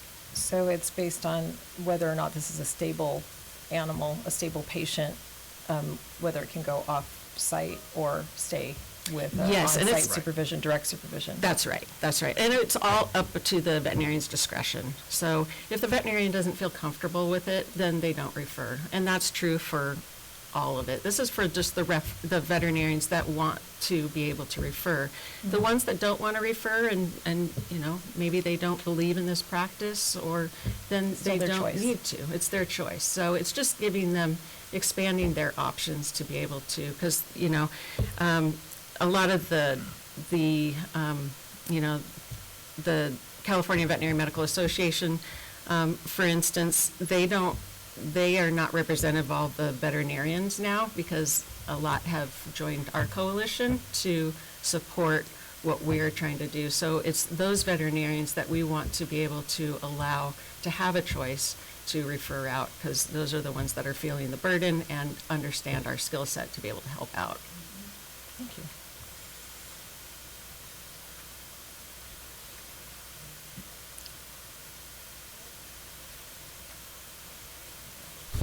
Thank you so much for your comments. Thank you very much. Any other comment? Any other comments? Oh, yes. I would like to remind the board that generally in public comment, we are not supposed to interact. So let's stay grounded in our rules. Hello, my name is Dr. Grant Miller. I'm a veterinarian, and I am the Director of Regulatory Affairs from the California Veterinary Medical Association. Contrary to the sponsor's immediate previous statement, we actually do represent the veterinarians in the state of California. There are 12,500 licensed veterinarians. We represent 8,000 of them. So we actually are the voice for veterinarians in the state of California, and we are strongly opposed to AB 814, as is the California Veterinary Medical Board and a number of other veterinary medical associations, not only across the state locally, but also nationally. We don't believe that AB 814 serves in the best interest of consumer protection, nor does it address access to veterinary care. Access to veterinary care is an issue that involves 1/4 of the pet-owning population not being able to afford even the most basic care for their animals. That does not include elective care such as physical therapy. It includes things like just getting a vaccine for their animals. So this is not an access to veterinary care issue in any way. I apologize that you don't have our opposition letter in your materials. It is available on our website, cvma.net, in our advocacy section, and I'd encourage you to take a look. We do feel strongly that the following issues are of particular concern for your consideration as a regulatory board. Number one, the Veterinary Medical Board just passed regulations that permit physical therapists to work on animals under veterinary supervision. This regulation took nearly 20 years to pass. As a regulatory board, I'm sure you can appreciate the amount of dialogue and work that went into that. It took that long to pass because a small handful of individuals who are dissatisfied with the supervision provisions to the regulation continue to protest it. But I would encourage you to look at that regulation because it just went into effect in January of 2023. Also, despite what the sponsors will tell you, this bill will permit physical therapists to practice completely unsupervised on all species of animals.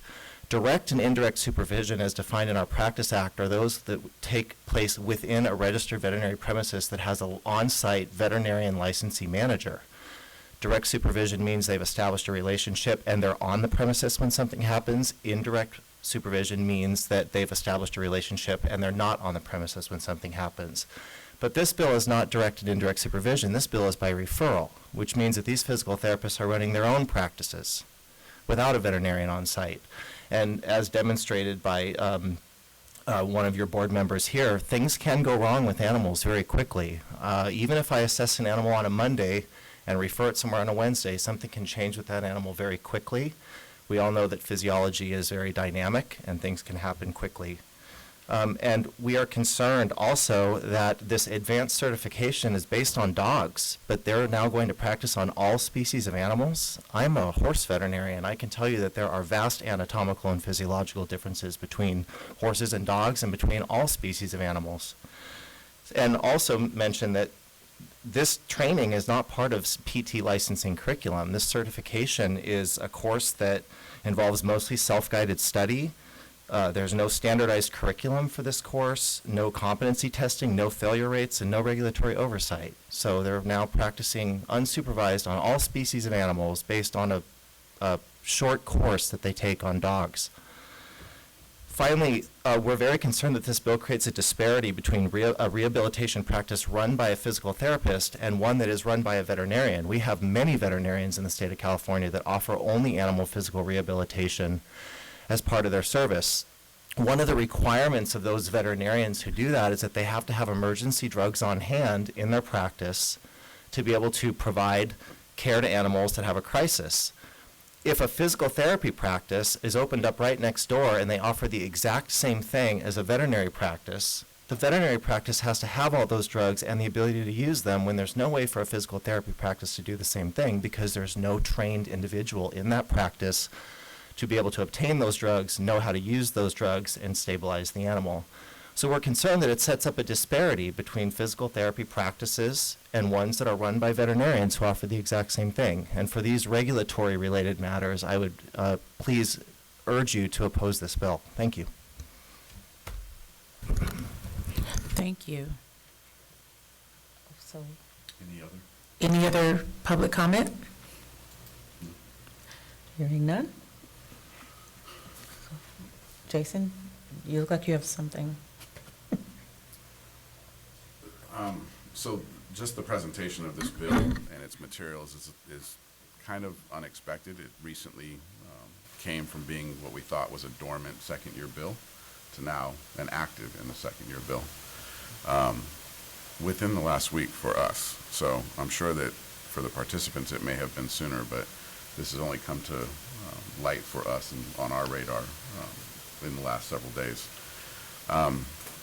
Just based on discussions that we've had and kind of understanding that this draft language is still the language that was draft at the end of the first part of the session, we had identified issues that we were concerned with in opening the PT Practice Act to touch on those, and Ms. Arneson read those to you. Far be it for me as the administrator of this board to kind of interject opinion into a conversation that essentially affects another profession. But for lack of, better terminology, it's still a little clunky, right? It's kind of, it would be a little different if this was a license type that was being established under the Veterinary Medical Board, where they had direct and immediate oversight of that property license.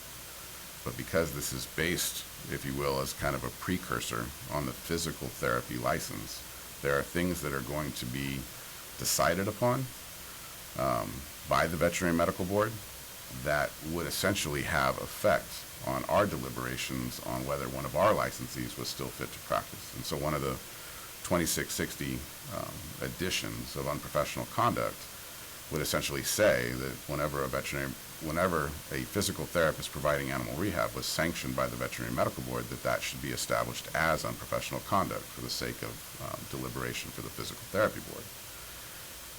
We have a lot of overlap with other professions currently. I have a lot of duly licensed folks, right? So I have PTs who are licensed as acupuncturists or as occupational therapists or as chiropractors. And there are already mechanics in place for us to, on a case-by-case basis, look at sanctions that were provided by another board and determine whether there is a nexus to practice with the physical therapy license and if it's appropriate for this board to take any action against those licensees. This is a little bit different because of its registration status, if you will. So where the Veterinary Medical Board might be applying sanctions to what is considered a registrant, there would now be this kind of context that forces us to deal with it against our physical therapist's license. I also think that there's some conflicts when it comes to consumer protection and also just consumer knowledge. As a consumer that owns a dog myself and sometimes requires veterinary services, I could see where a consumer might be confused in this situation of who to complain to. Am I complaining for these services because they were provided by a physical therapist?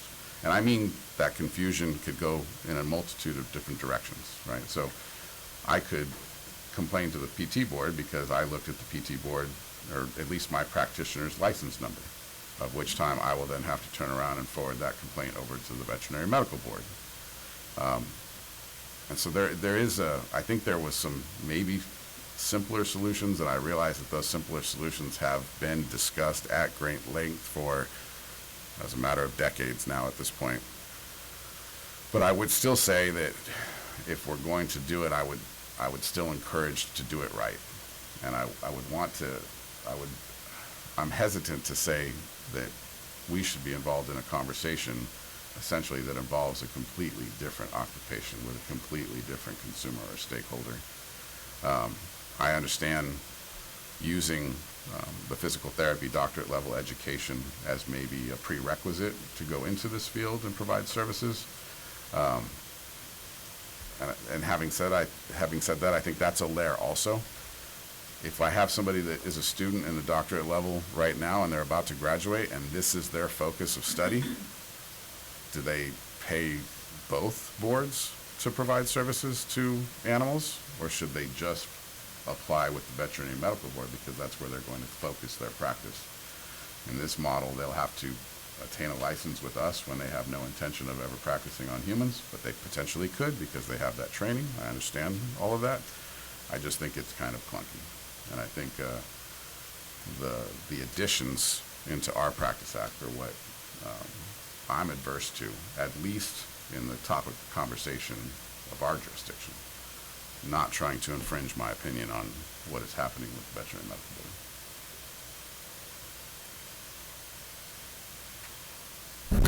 Thank you, Jason. So we move forward. Moving forward. Back to you, Brooke. The next bill on the legislative summary is AB 2289, Vehicles, Parking Placards, and Special License Plates for Disabled Veterans and Persons with Disabilities.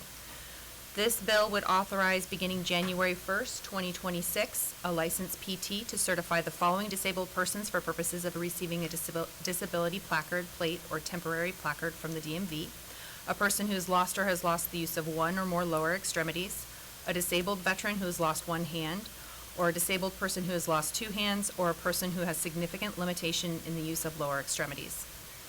In addition, this bill requires the PT to provide a full description of the disability on the form submitted to DMV and requires the PT to retain information sufficient to substantiate the disability.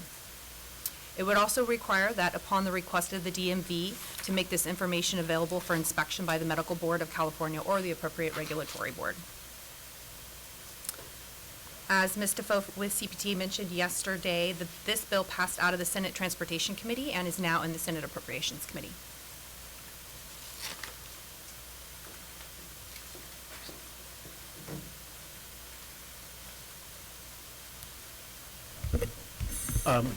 I think we were taking public comment for the rest of the bills at the end, or Madam President, you can ask for public comment on each bill as we go from now on as well.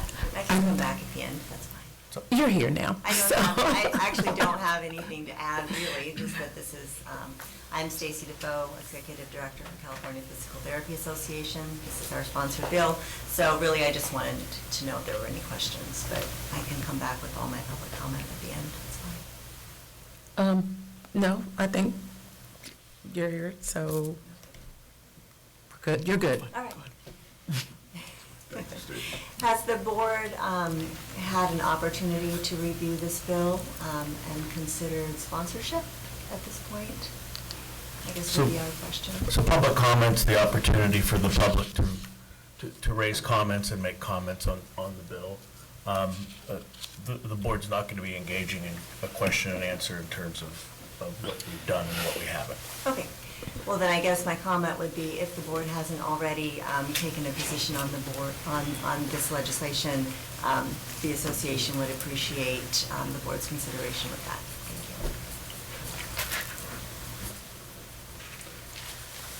Thank you. So since we've made our way through here, why don't we also take public comment on the other bills that we've already discussed?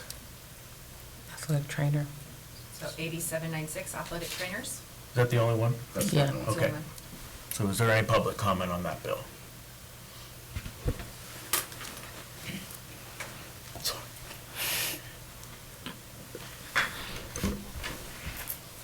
Stacy Defoe, Executive Director for California Physical Therapy Association.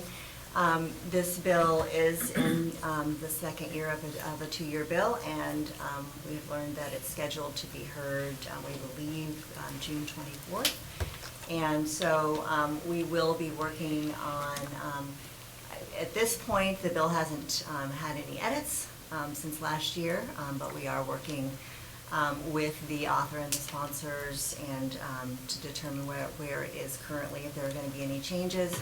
At this point, our position is opposed unless amended, and we're very close, actually. The language is, from our perspective, we think better than we've ever seen it. It really just comes down to one issue, which is regarding the protocols. We would just really like to see more information or some sort of a process regarding those protocols and what they would look like. So that's really where we are at this point, and we're hopeful that we can work with the athletic trainers to maybe move something this year.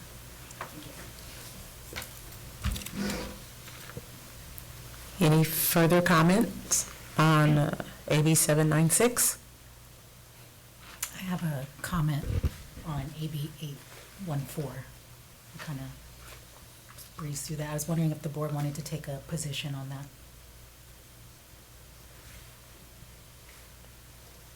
I feel comfortable with the watch position. I'd like to oppose.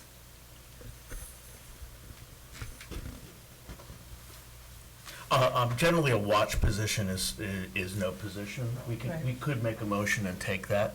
To oppose a bill, we would need to, a board member would need to make a motion, and it would need to be seconded. Is that a motion? I mean, I would like to just discuss it at this point. I'm not ready to make a motion, but I see. So, Madam, do you want to reopen discussion for that item? Yes. We'd have to take public. So, any further public comment on AB 814? Well, I mean, if, the board can go ahead and have its discussion. Okay. We've already allowed for public comment there. Okay, let's discuss.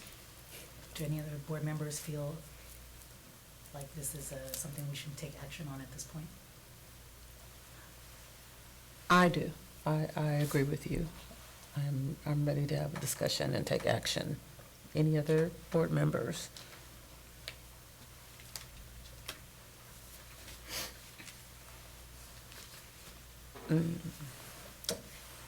Okay, I'm hearing none. Okay, I'd like to move to oppose AB 814. A second?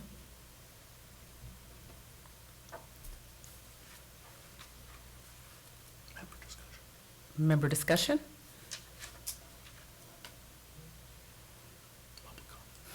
Public comment? So do we You have to. vote? Yeah. Oh, thank you. I have to apologize. I'm sitting in the back and I don't hear very well at all. So I was not exactly sure exactly what all was said. Was there a motion on AB 814 was it to oppose? Yes. Okay. Appreciate the opportunity. G.V. Ayers, representing the California Physical Therapy, the Animal Physical Therapy Coalition, and appreciate the opportunity to speak. We know that you have a watch position on the bill. Would encourage you to maintain that watch position rather than an opposed position, because there will be amendments and the bill will change going forward. We're in conversations, as we said, with the Senate Business and Professions Committee. We know there are budget issues, there are cost issues involved in it, and there's a very big budget crisis this year. We're in conversations also with the legislature regarding that. And we would encourage more of a neutral position in that, that the board maintain its neutral position or a watch position on the bill going forward.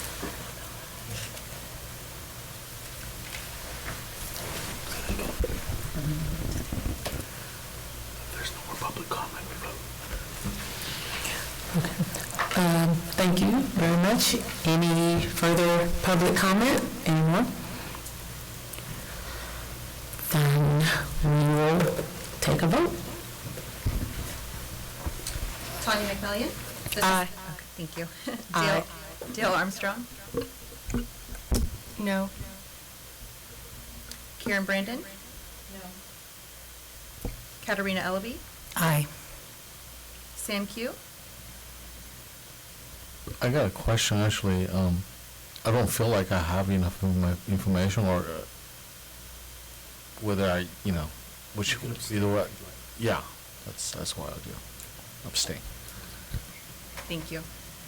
Alicia Benamen? Nay.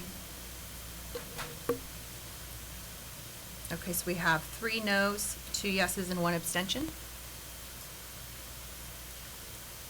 Motion fails. Motion failed. Yes, Sorry. motion fails. Okay. So now we move on? Okay, moving on. Okay, AB 2725, teacher credentialing. physical therapy is similar, this bill is similar to AB 381 from the first year of the legislative session. AB 2725 would create a pathway for a school-based occupational therapist or a school-based PT to obtain a credential that would allow them to pursue an administrative services credential and participate in leadership positions in schools. We did issue a letter of support last legislative session for AB 381, which is a similar rendition of the bill, which died last year in the Appropriations Committee. I did provide a copy of our support letter as a handout yesterday. We stated in our issuance of support that this bill would minimize barriers by providing access to care of California consumers within the school district. Currently, this bill is in the Senate Appropriations Committee with a hearing set for June 17th.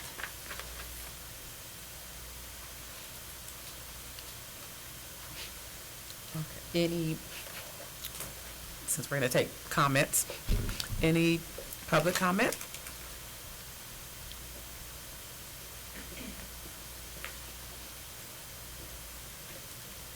I should just leave this here. My comment would just be to thank the board for its support of this legislation.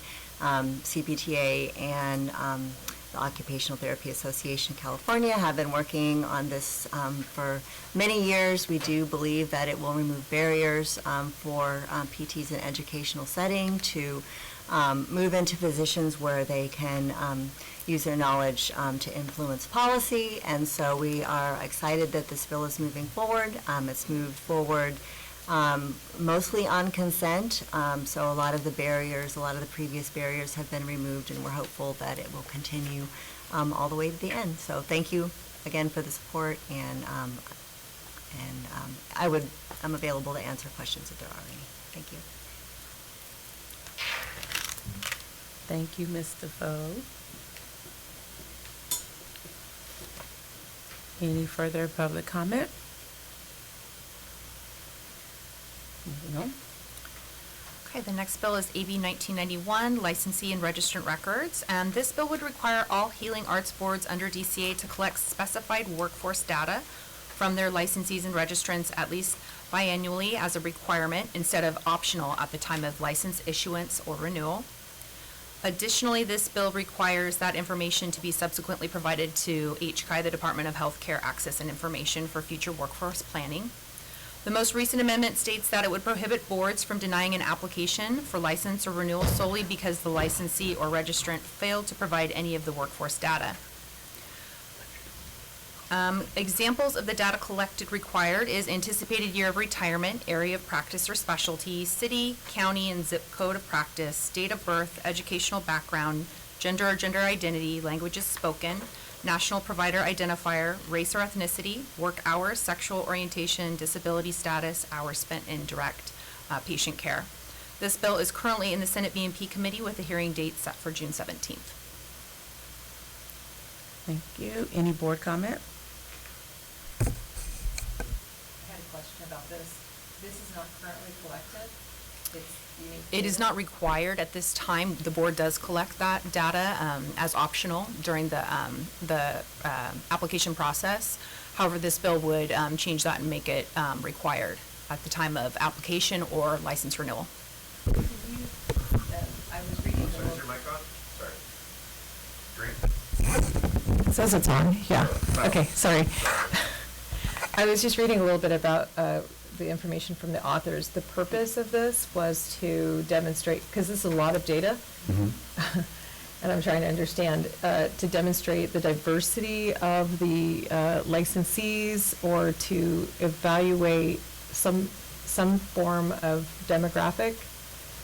Is that correct? Correct. So HCI, or the Department of Healthcare Access and Information, has been established for quite some time now, and they've been collecting this data in the hopes of kind of creating a workforce report to be able to identify underserved areas, underserved communities, and even underserved populations within a licensing population. So currently, upon renewal, at least the electronic renewal, when they go through the process of electronic renewal, there is a survey right now, and they can answer a great number of these questions.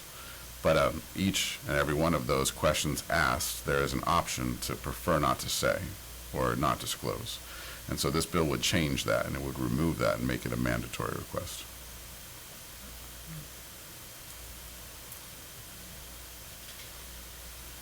And just to add, there's certainly the inference here, but meaning if it wasn't filled out, the application would be incomplete and would not be processed until that information Was collected. There are also caveats in the bill, though, that essentially state that there's nothing that could be held against that licensee for not answering those questions. It would just merely hold up the processing of that renewal. So no disciplinary concerns or anything like that. Oops, is it on? Yeah. You just said that there's no longer an opportunity to say decline to state. Correct. You have to identify yourself with whatever those items are available. According to the language that is currently written. And you said that HCAI has been attempting to collect this data for some time now. They have been, two stages, so they've been doing it for a number of years across healthcare boards. We were recently included in that collection about 4 years ago, well, 3 years ago now. And so we now have one full renewal cycle of that kind of data that was collected. It is very helpful, useful data. There are things that we're looking at now with it. It's not just for us. You can go to HCAI's website and go to their portal. You can filter the information by occupation, by location, demographic categories, age, those kind of things. But it is only as reliable as the data that was inputted into the system. And one of the elements right now that we're trying to obtain, at least specifically for ours, is what percentage of our population chose prefer not to say in any given category, because I don't have that statistic currently. I can't provide that to you. And I think that would be helpful in kind of trying to determine the necessity of this legislation.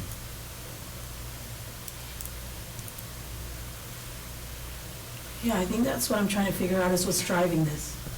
Yeah.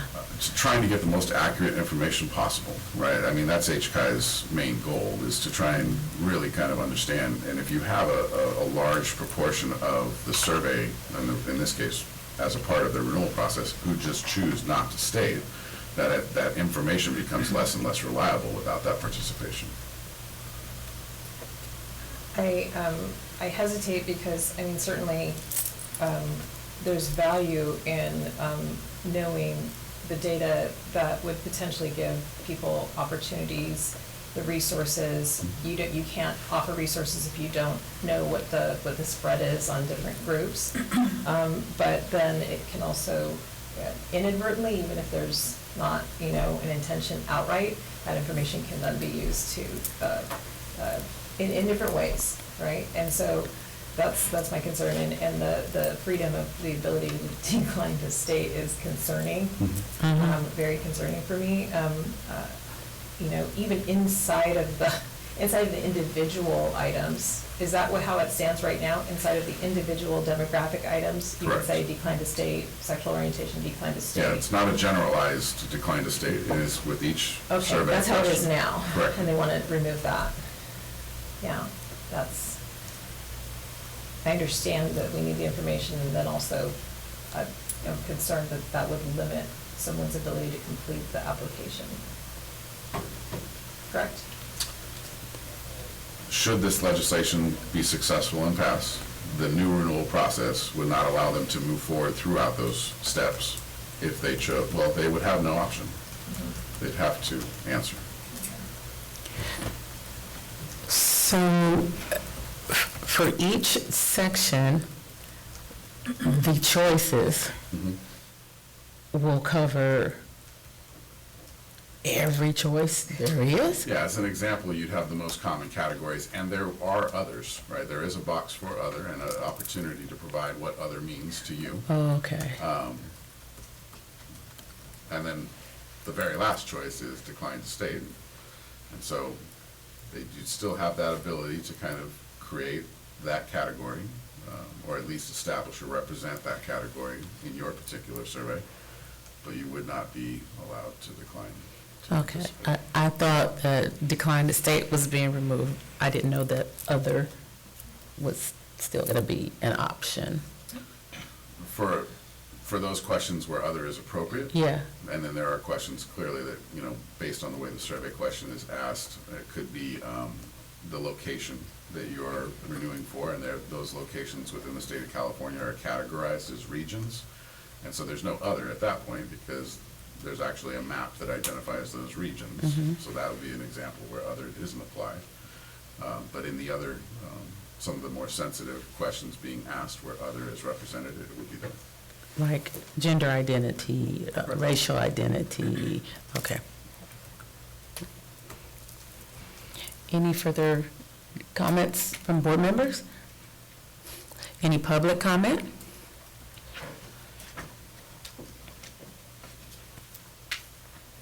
I just want to add, Sarah Conley, Assistant Executive Officer of the Board, that as the bill is currently written, it appears that it would only be for electronic renewals.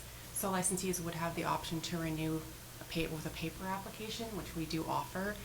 So the potential for that to increase if it was required online. Because the bill does say that we cannot not approve an application if they don't fill out the survey, but that would only be available through the paper application process. Because the survey is only as part of the electronic renewal online, which most of our licensees use. So if this were to go into effect, that could potentially change. When you say that could potentially change, my question is, right now you're saying the majority of ours do it online, and if they chose not to, no, that's the paper one. Well, so HCI currently only collects this information as part of our electronic renewal. Oh, so. And so Sarah's point is, should this bill pass, and we had folks that did not want to That is a choice. answer these questions, their next choice would be to participate in the paper application, the old school way, which isn't convenient for them or for us. And so our concern at that point is that, like, now we see high, low 90% of our population chooses to utilize Breeze to renew their license. This could change that percentage, and to whatever number, it's kind of hard to project, but it could result in less people utilizing Breeze and more people relying on the paper application as a result of the change. I think that really depends on the findings you have for the decline to state that we currently have for our. Yeah, absolutely. That would be something that would help us identify that issue.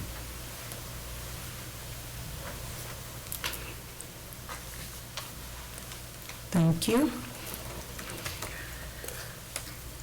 Any further public comment?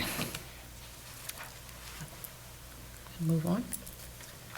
Okay, AB 2269, board membership qualifications, public members. This bill reduces the existing timeframe during which public or lay members of a board are prohibited from having a business relationship with licensees of that board. It reduces it from 5 years to 3 years, immediately preceding a board member's appointment. These provisions of the bill apply to board members appointed on or after January 1st, 2025. Currently, this bill is in the Senate B&P committee with the hearing date set for July 1st. Any board comment? Public comment? Thank you, Brooke. And the next bill is AB 2862, DCA, African American applicants. This bill would, until January 1st, 2029, require a state licensing board to prioritize African American applicants seeking licensure, especially those applicants who are descended from a person enslaved in the United States. This bill is part of a package of bills that were introduced by members of the California Legislative Black Caucus, who announced in January 2024 the introduction of the 2024 Reparations Priority Bill package.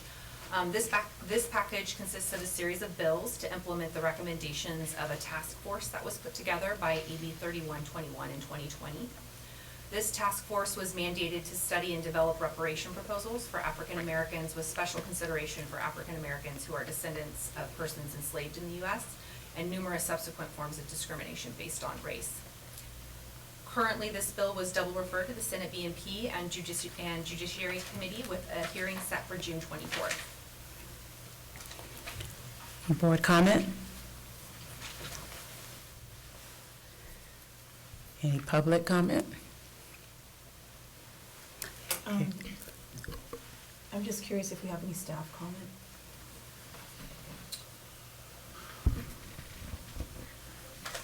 over the last few years, we've had a number of pieces of legislation passed to create expedites for a number of different categories. I think we are well prepared for addition of any other expedite categories for that matter. There are some categories that are board or bureau specific and some that are department-wide specific. This particular legislation is department-wide.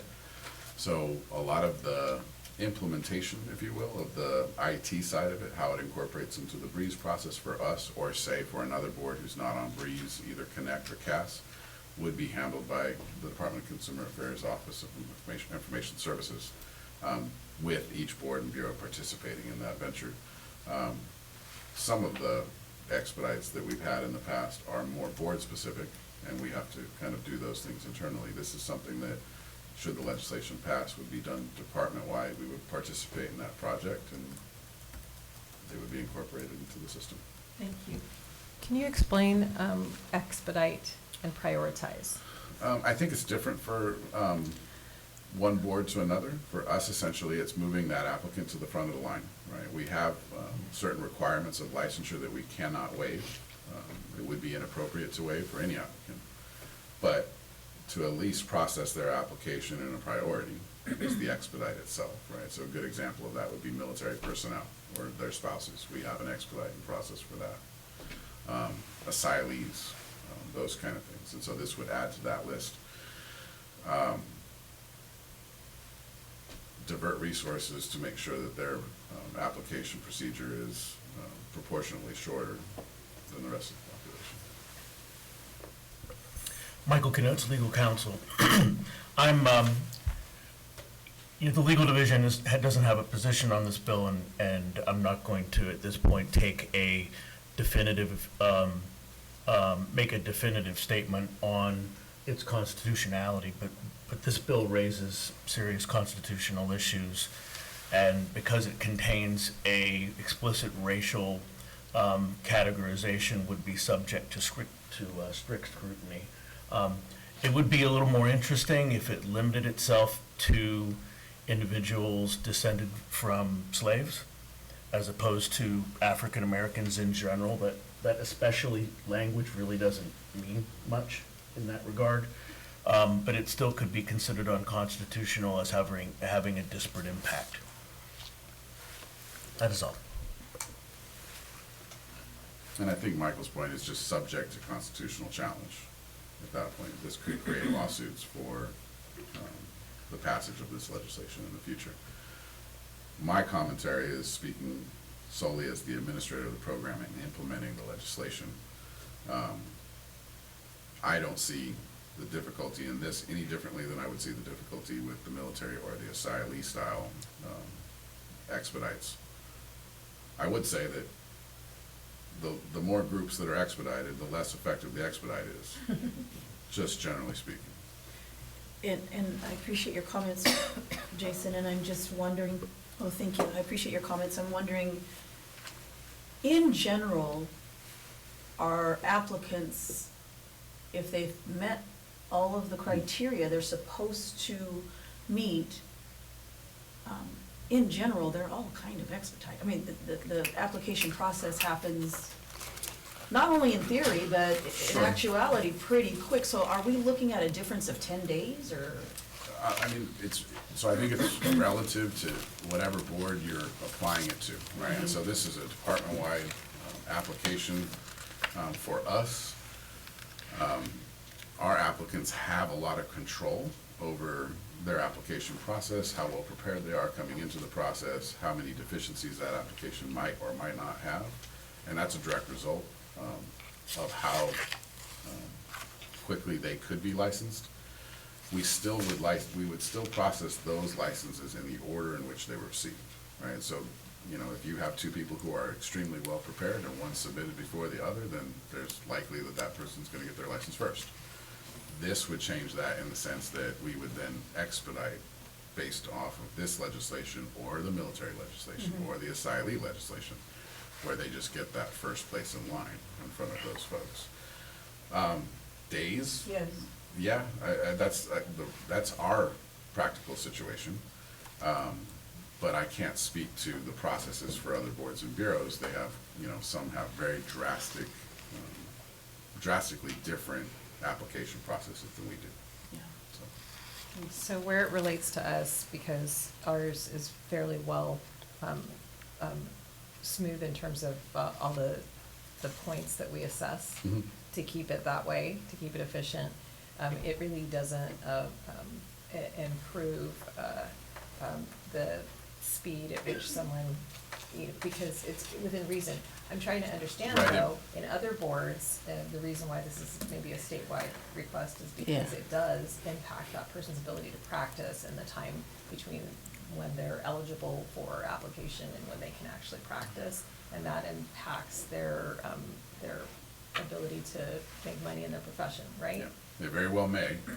Again, I can't Possibly. speak to those situations with those other boards. Here, we may have like timeframes to some of the other boards when it comes to applications submitted, license issued. Our two greatest hurdles are how well prepared the applicant is coming into the application process, and the fact for new graduates that they have to adhere to a fixed state testing schedule. Those are our two biggest time consumers in the application process.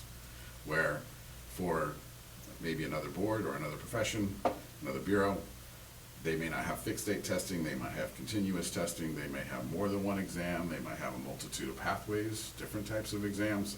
So there's so many layers of complexity there that this would still benefit them, because they would then be processed at the head of the line instead of in the order in which they were received. Yeah, but I can also see other avenues for improving African-American applicants' understanding of the system in different ways, and in terms of outreach. Delivery of and outreach, different things. certainly. With the National Association of African-American PTs, and different entities at the different schools. So there are other ways to also encourage and improve that process for groups. I certainly think that's the case. I appreciate you saying that. I'm very happy to see this bill, especially since there is underrepresentation of African Americans in so many different industries, so many different workforces and fields. And I'm happy to hear your response, Jason, as far as the physical therapy board and addressing this. So I just wanted to let that be known. Any public comment? Hearing none.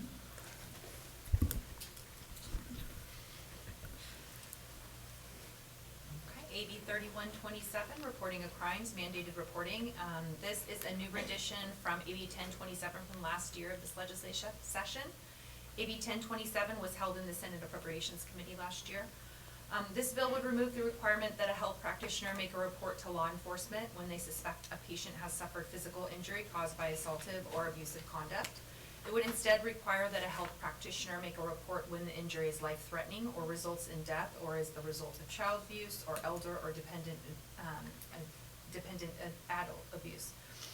Health practitioners in such cases would instead be required to provide brief counseling and a referral to local and national domestic violence or sexual violence advocacy services as specified in the bill language. This bill yesterday was passed out of the Senate Public Safety Committee and was re-referred to the Senate Appropriations Committee. Any board comments?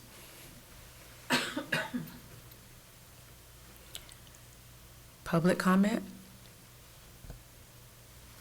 Actually, Board comment? yeah, I wanted to know what had changed from the last iteration of this to this one.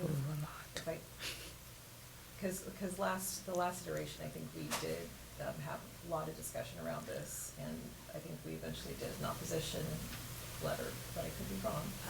No opposition or support was provided this for this one? bill. Yeah, no, that was a different one. Okay. But there was a lot of discussion. I believe it was at the March Yeah. meeting. Yeah, So what did they change about this one? You said? I believe it's almost identical. There's one section, let me pull up the bill 1 second, I please. think the last one didn't have the referrals, right? It had the warm handoff and a few of the referrals.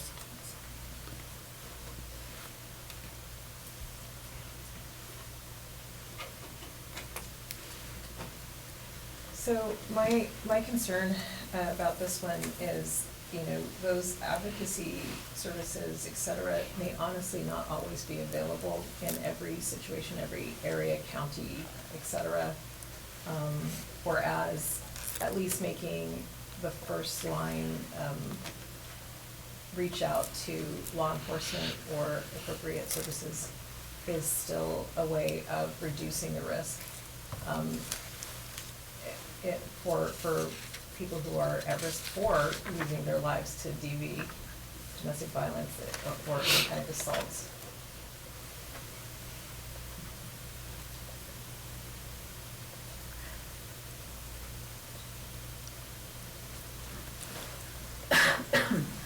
I still have a problem with this bill. And especially when I hear that upon death, can they file a report after the person is dead? That's where I stand. I still stand where I was the last time that this thing was presented, so I haven't changed. I don't remember if this is a difference, but there is a section in the law that states, a healthcare practitioner may still report lesser injuries, but with the permission, with the permission of the patient at that point. So I think there's some, I guess ownership is not really quite the right word, but an agreement between patient and practitioner when that reporting is done at that point. So it's not to say that our licensees could not. This is really more about if our licensees did not, is there something that we as a board could hold against them in that situation? And I think there are a lot of other layers of protection in that situation when it comes to kind of the concept of just general unprofessional conduct.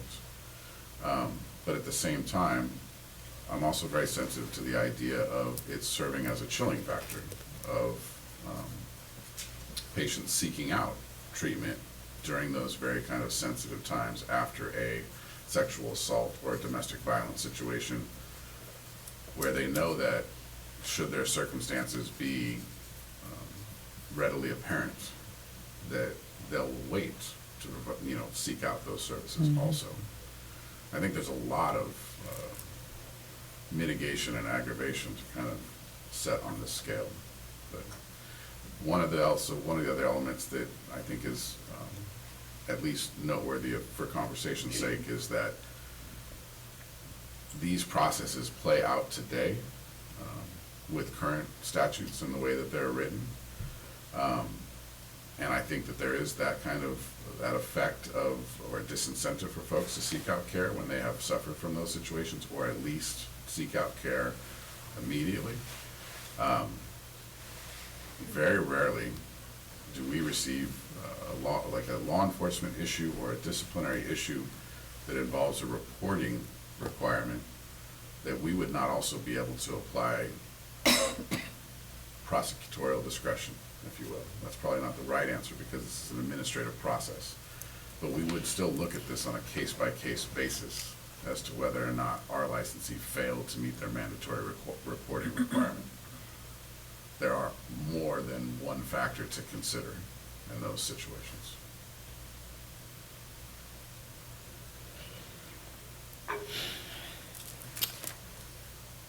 Okay, any further board comment?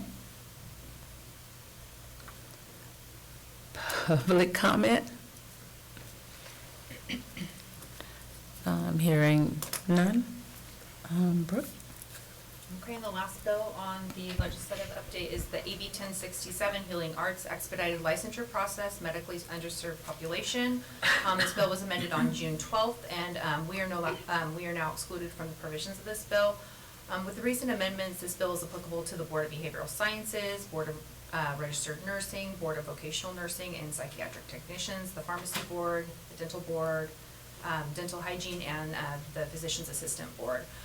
It will require those boards to prioritize the review of applicants who demonstrate that they intend to practice in medically underserved areas or serve a medically underserved population.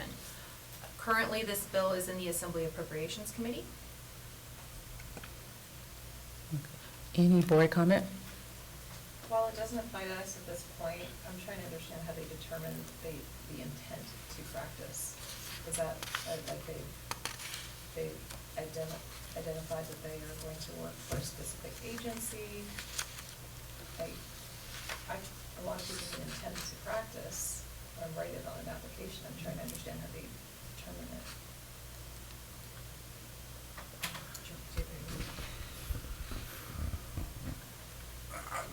I think the best answer for that is kind of time will tell, right? So there's an implementation that kind of has to take place with this.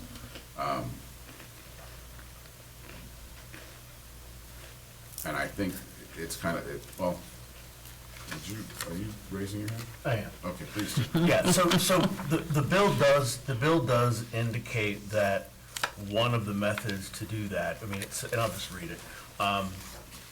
By providing proper documentation, including but not limited to a letter from an employer that does the following, and it states it states some conditions there. I can tell you that it's not a license expedite, I think. It's, the dental board has a program like this, and that's what they require, is a letter from an employer seeking to hire someone to serve in a medically or in a dentally underserved community. But I'm trying to recall, and I can take a look at that for you, how that plays out, because I don't think it's an expedite. I think it's more of a priority review, I believe. It's very similar to what the conversation we just had. Okay. It essentially moves them to the head of the line. So there's, you're not skipping over any requirements for licensure, you're not essentially giving them licensure privileges and letting them still kind of complete licensure requirements after the fact. It is just that it goes in front of the line.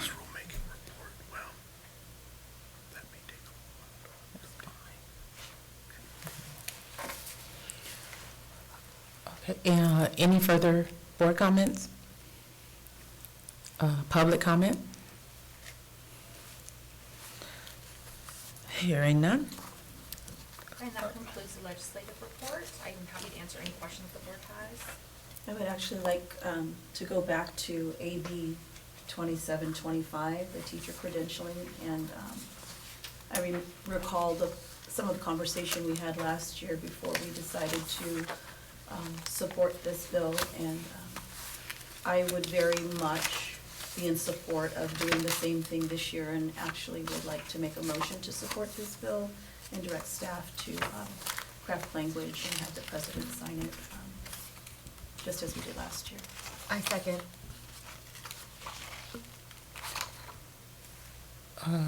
Any further discussion?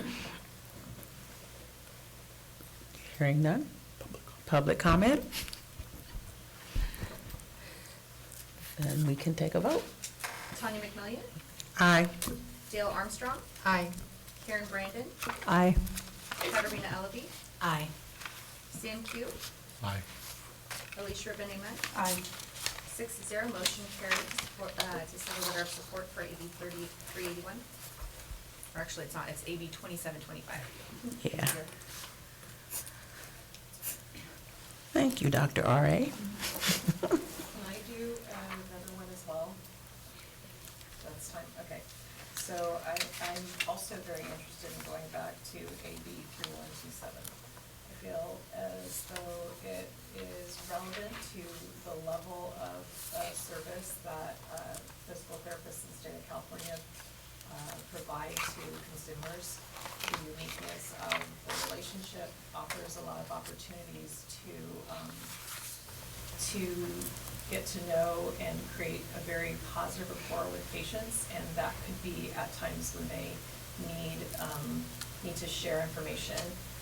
I do believe that there's enough information out there regarding regarding the fact that our consumers know that currently they're mandatory reporters. And so I would like to request and put a motion forth that the president and this board consider sending a letter of opposition for Bill AB 3127. I second. Any discussion?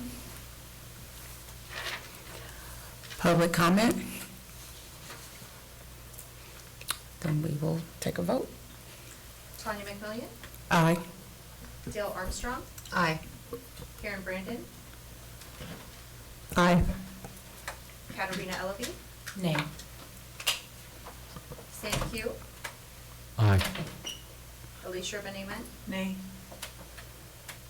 5-0, motion carries, and a letter of opposition for AB 3127. Was it 5-0? Oh, wait, sorry, 4, sorry, 4. 4 to 2. Okay. 4 to 2.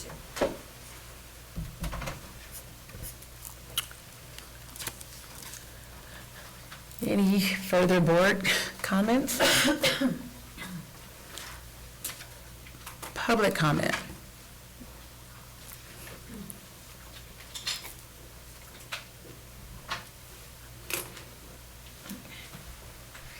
Welcome back. Thank you. Good morning still. Stacy Defoe, Executive Director, California Physical Therapy Association.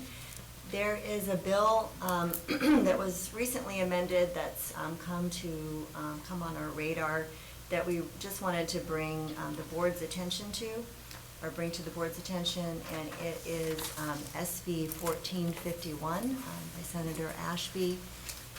This bill does a number of things. It's mostly related to nurse practitioner and their practice, and then adding a prohibition against using DO if you're not. But it does add some language to the bill that is concerning because we believe at best it would be confusing, and it's also not necessary because it's covered in other places. And the language would, I just want to find it so I can read it to you. The language that's been added is no person shall use the words doctor or physician, the letters or prefix doctor, the initials MD or DO, or any other terms or letters indicating or implying that the person is a physician, surgeon, or practitioner in a healthcare setting that would lead a reasonable patient to determine that person is a licensed MD or DO. We believe that this language is unnecessary. References to the use of doctor specifically is covered in many practice acts for professionals, including physical therapy. And there are also requirements for badges that need to be 18-point and clearly laid out who the professional is. We believe that we don't necessarily think that this language would preclude PTs and other professionals from use of the word doctor, if appropriate, if and when appropriate, but we do believe it would cause unnecessary confusion. And there's nothing really, no surveys, nothing to show that there is a problem here that needs to be solved. So we're looking to join a coalition of other professionals to oppose unless amend regarding this language, and we just want to make sure that the board is aware of this bill because it does have an impact on physical therapists. Thank you. Thank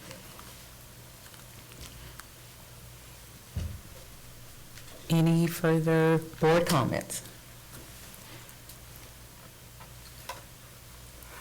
Public comment? Then we will move on to agenda item 8, to rulemaking, sorry. So for the rulemaking report, I'm just going to be speaking about continuing competency regulations. So we are currently in the initial phase still of the regulatory process. We're researching, collecting data, and working on proposed amendments to the existing continuing competence regs. We do anticipate bringing them forth at a upcoming board meeting once our workload studies are complete and our analysis have been finalized, and we'll be ready to proceed with the initial rulemaking package for board consideration with proposed language. Thank you, Brooke. Board Jason, stop. He's like, Alicia's going to say something. comment? I would just comment that the chart, the flow chart on page 96, in prior presentations of or rulemaking packages, we've had dates on these, and it does say at the bottom that we did adopt this at the December 8th meeting to 2023, but we also adopted it the prior year and the prior year. And I just want to maybe suggest that the minutes reflect that, just for transparency purposes, that this is something that we've been looking at, we've been held at a standstill, so to speak, because of the pandemic, but, you know, now we've restarted the program and we're ready to start looking at some of the data and move forward. So I will just add to that, maybe kind of a layer of expectation. We've also strengthened the board's want into this area through the strategic plan. There's a whole section in the strategic plan that over the next 5 years, that this is something that we want to make significant progress on. And it's been on this board's radar, I would even say, before the pandemic, right? The pandemic was a significant pause because of some of the executive order exemptions regarding continuing education for all of health, well, all of licensure for that matter. But we have also had resource issues when it comes to how much we can do given the capacity for the existing continuing competency program. And just right before we went into the pandemic, we were able to attain one position authority for the continuing competency program. Having said that, what was actually slated for the continuing competency program prior to that one was 1.3, right? So 1 1/3 of a person. So now we are at 2 1/3 of a person. Some of the vacancies that we talked about yesterday, though, and being subject to this kind of concept of the 10,000 vacancy sweep, affect that vacancy. So one of those positions is currently vacant, and that's the one that we are trying desperately to fill as quickly as we can so that it is not subject to any kind of vacancy sweeps. However, if it is subject to those vacancy sweeps, it will have a negative impact on our ability to bring this project to you as members sooner rather than later. Is there a possibility that creating a task force that would include 2 board members would help fill that need if that should happen? I think there's a potential there. I think some of the things that we're talking about are conceptual and would be appropriate for task force work, but a lot of the work that we're talking about is what I would identify as groundwork, correspondence between licensees and the board. And so that work, that data collection, is really the hindrance at this point, right? So one of the things that we want to research in the future is having the continuing competency program fund itself. And we have that statutory authority, but we have to establish a fee structure to do that. The research and the data collection to try to justify those fees is one of the most, time-consuming and laborious portions of that. And I don't know that that would be appropriate for board member work. That would definitely be ministerial in nature. So, but staff and I will mull it over a little bit, and if there are opportunities where we think a board member task force is something that would be beneficial, we'll certainly bring it back at the next meeting and talk about that. Having said that, in trying to set that as an expectation, our goal, though, is to fill that vacancy, and once that vacancy is filled, start, ramp that project up to its fullest extent. Divert resources, very similar to the way that we did in the last strategic plan for things like outreach and efficiencies in applications and licensing. So we do really want to not talk about doing something in continuing competency anymore, but talk about what we've done in continuing competency. Yeah, I appreciate that, and I'm not looking for more work. All right. And it would be great to get that other position filled. I think as a board member, it's, maybe not necessary, but sometimes tough to wrap my head around the daily operations of each unit and the amount of work and the amount of time it takes to get through. And so I think we just have to trust the process and see what we can get done this year. There's two significant proposals that are kind of encompassed in that, and that is, one is establishing that fee structure to fund the program itself, and then the other is any kind of tweaks or changes that we think are appropriate to the existing continuing competency regulations to make them more flexible, more suitable, more comprehensive to licensees. And they are two different things, but they tend to bump into each other in those conversations. So I think right out of the gate, the first thing that we really want to try to get up and running is that data collection for the purposes of, establishing what those fees look like. And really, for the most part, and I think even from feedback from our licensees, our continuing competency model is very adaptable, it's very flexible, it is very accessible to our licensees. There are a lot of different alternate pathways, and there is a multitude of content out there that they can rely on. So the urgency of which the tweaks or changes of the little, nuanced things that staff might recommend, they're not on fire, right? That's right. We have a pretty good model as it sits. Thank you. Any further comment from the board? Any public comment? Stacy's saying no. So. Clifford? Brian? No public comment? Okay, so thank you, Brooke. We will move on to communication and education update.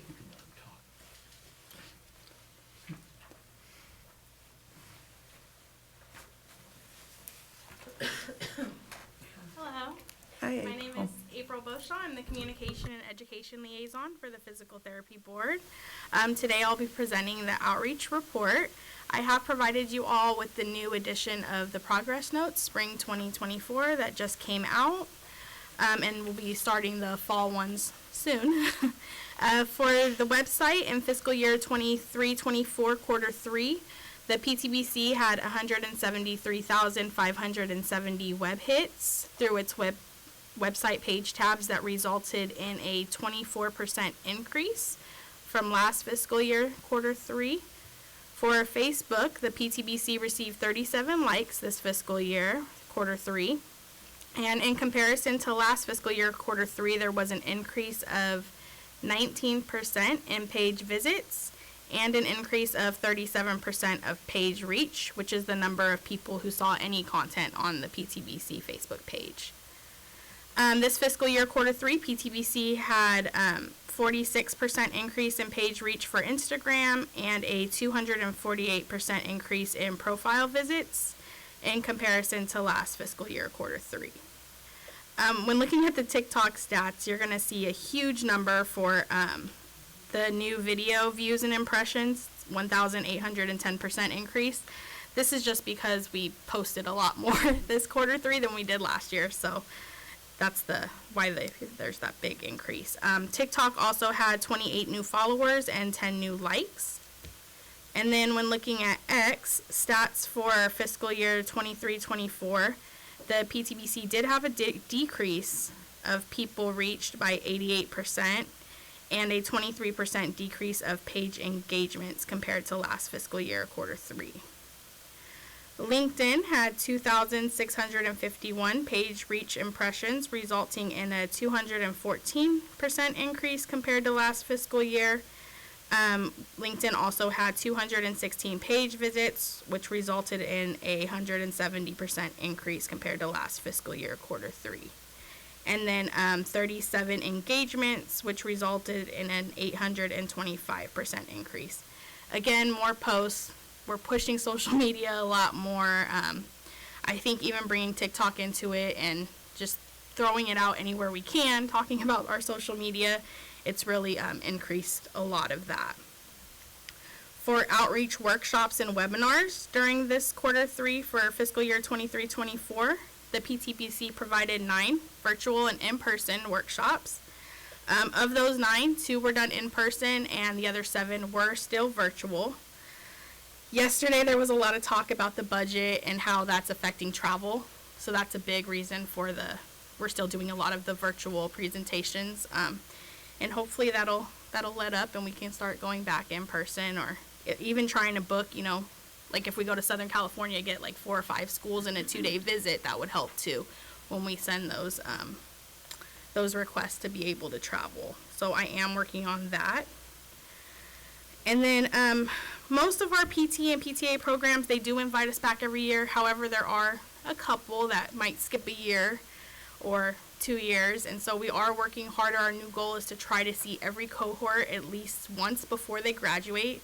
We've noticed a significant difference in those that we do see yearly and those that might skip a year here and there. So that is my new goal, is to try to get to every cohort before they graduate.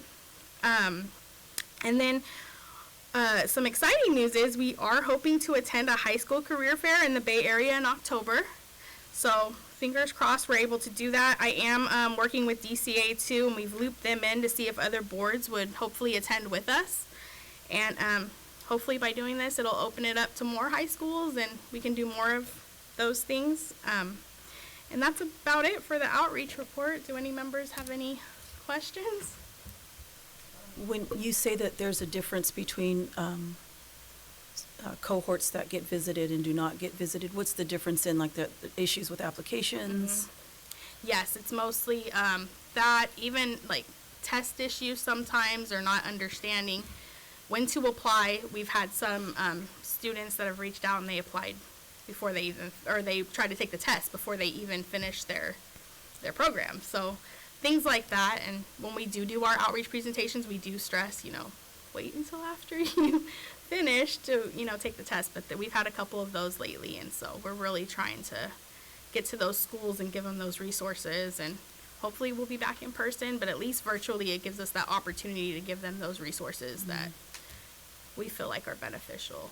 And that's beneficial not just for the applicants, but also for the faculty who might be leading them. Absolutely, yes. Right, yeah.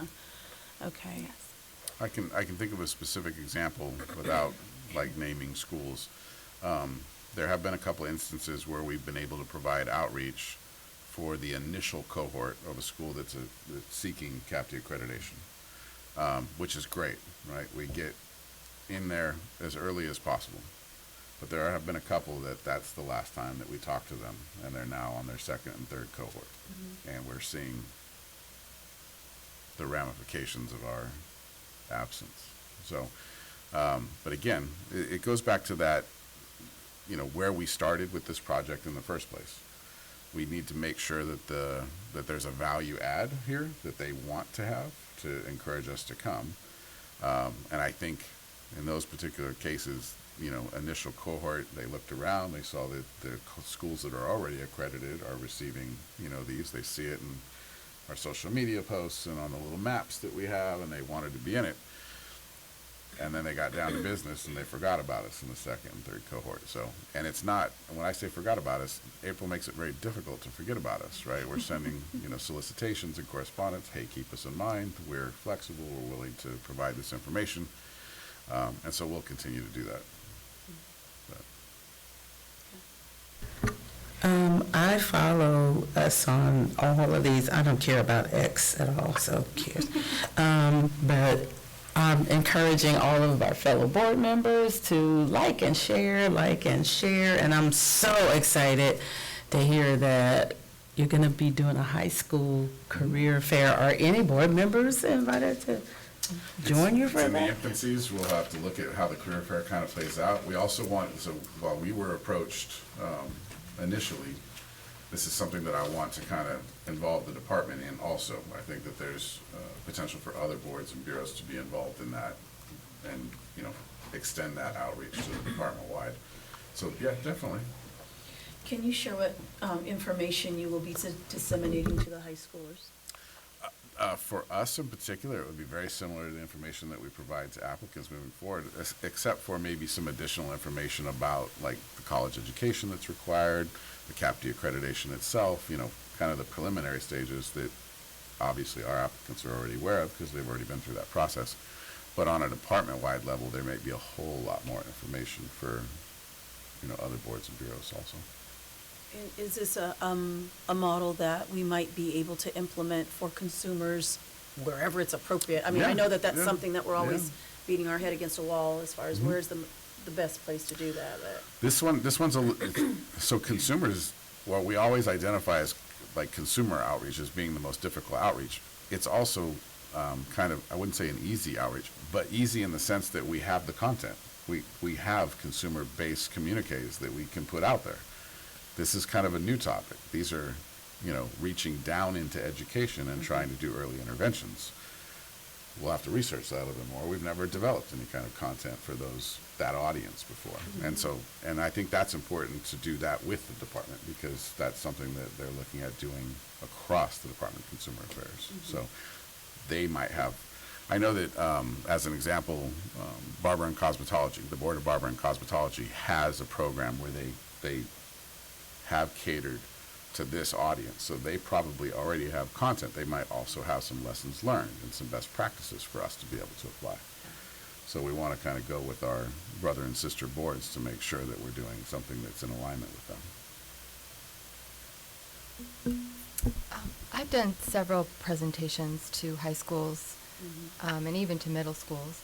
And I believe that APTA has some good resources because I pulled from those resources and joined with APTA in developing content and presentations for high schoolers. We'll add that to our research list. Same here. They have a very accessible, the APTA has a very accessible slide deck. And you can pick and choose what you might want to use. Yeah. Thank you. Any further board comment? Yeah, I think I'll share it. I think I might have touched on this with a few members of staff, but I don't think that I've touched on it with Ms. Beauchamps directly. But the Department of Consumer Affairs has a number of projects that they're about to enter into, and one of those projects is creating a best practices, if you will, kind of a uniform standard to apply across all of the Department of Consumer Affairs websites. We have consumers, we have applicants, we have licensees, all of those folks visit our websites, but we have, a fourth and maybe even a fifth category of employers and insurance companies and credentialing agencies and those kind of things. And so to try to make it easier on them, shouldn't they be able to access the information in similar fashions regardless of what profession that they might be going to? Right now, when you go to one board website, all the information is collected in one section.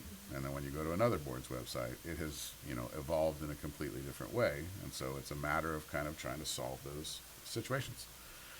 So having said that, it's been indicated by the department that they would like to use PTBC's website as a template to create that uniform standard and at least start with some of our best practices, not to say that we're not also going to learn some new best practices as revealed by other boards' websites. But thanks to Vincent Azar and to April Beauchamps and all of the direction and organization working with staff and creating a very thorough and comprehensive revision of the board's website, it has been noticed. Kudos.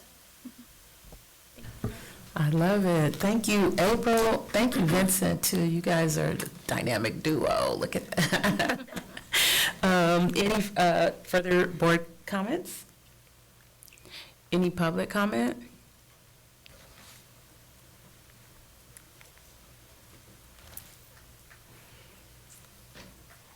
Sarah Conley, AEO. I can't speak highly enough about our outreach program and April's efforts. It's incredible. I see the positive impact in every program of the board. And I just wanted to share something kind of fun that we see the statistics in the reports about impressions, all these things, but I think one of the best ways to identify the impact is talking to people and like what do they know, what have they heard, what their awareness of the board and what the information that we're putting out there. April shared on social media yesterday the update of the JAM, and within an hour the applications team was getting calls with questions. Wonderful. And wanted more information, and what do we do? And so I think that just is a demonstration of that people are getting the message from the board. It is effective. And so it was just a great thing to hear. So, and thank you to the applications team for fielding all of those calls, because they will be busy for a while. So just wanted to share that. Yeah, thanks for sharing that, and I think there's power in those videos. I mean, we enjoyed the video, right? And obviously now, those who have seen it are responding to it, so I would just encourage, whenever possible, you know, with the resources available, to keep doing those. Yep, absolutely. I'm waiting for the podcast. Those are some of those like creative ways of doing things at a very low cost that I had mentioned yesterday, right? So while we might have some big plans in the future, video editing, content creation can, incur cost. And so the better the video content, the better equipment you probably have, the better software you were probably using. And we're going to be essentially kind of restricted to what we currently have without, progressing into better tech and better IT and that kind of thing. So we will try to keep a lid on the budget, but still provide the best content we can. Thank you. Board members, again, any further comment? Any public comment? Thank you, April. Thank you. I think that we should probably break for lunch and then return back at, what time is it? It's 12:11 right now. 12:11. We can come back at 1, and we will resume from there. So we will recess for now.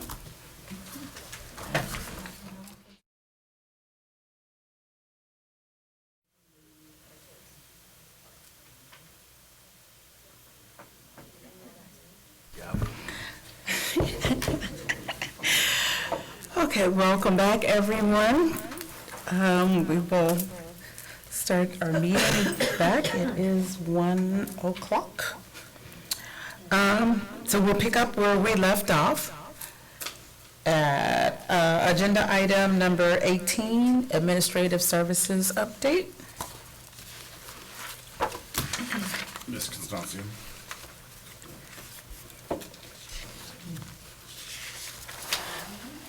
With the beautiful hair.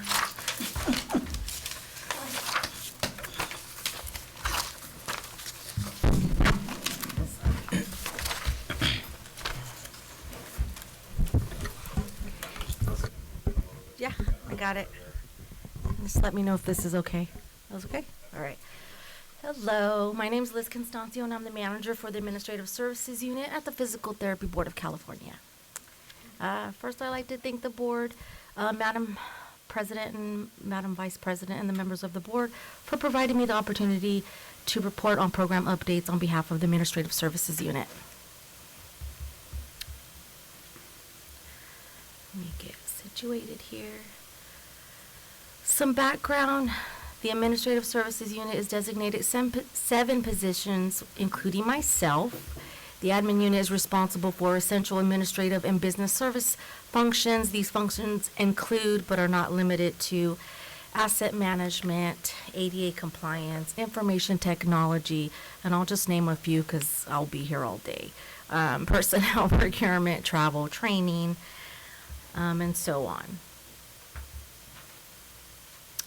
For purchasing and travel and training, as Jason reported yesterday, this fiscal year, the Department of Finance issued a budget letter, BL 2327, directing all the entities under the Governor's direct executive authority to reduce current year and next year expenditures to address the state's general fund budget deficit. This impacts PTBC's expenditures for new goods, service contracts, including equipment, office supplies, travel, and training.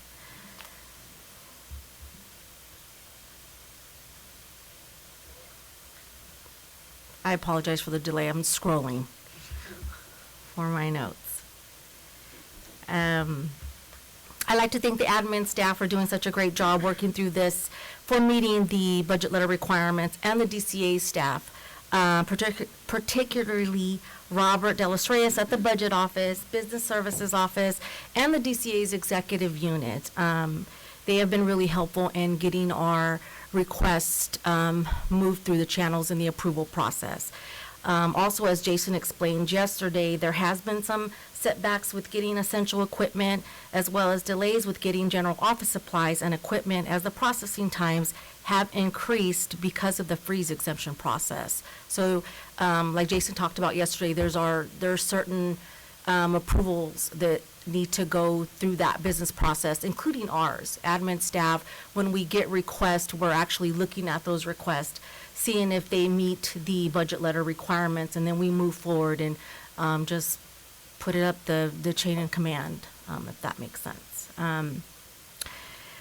Even with those delays, we are making progress, and we will continue to work closely with DCA staff on those essential requests to meet operational needs accordingly. For travel, we have minimized travel to mission critical and essential to operations. The same for training. Training has been limited to job required training, and we are utilizing the DCA Solid unit for our training needs. Any job required training not offered by Solid, we will be reviewing those requests, and we will address those through the freeze exemption process.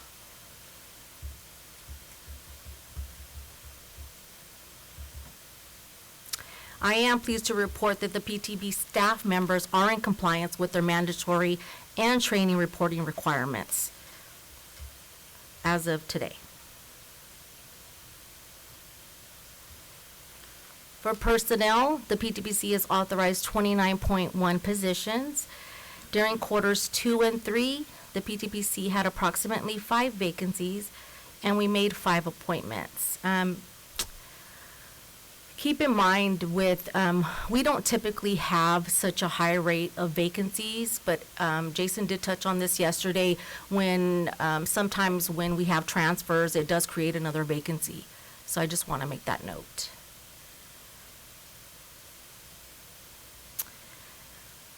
Okay.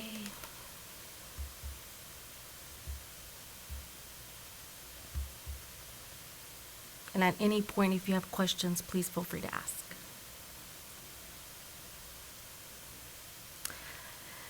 With the 5 appointments, there were 3 appointments within application and licensing. 2 appointments were to the Administrative Services Unit. Those appointments were, we welcomed new employees, Jessica Barlow, our office technician, and also Min Shay Wing, our seasonal file clerk to the Administrative Services Unit. We are currently recruiting for 2 permanent full-time positions, the AGPA lead in application and licensing, and 1 in the continuing competency unit. And we are also recruiting for a seasonal file clerk in the Administrative Services Unit. The seasonal file clerk is not an authorized position. We use funds within the blanket to pay for those expenses, and we are utilizing that position to support our efforts to go paperless.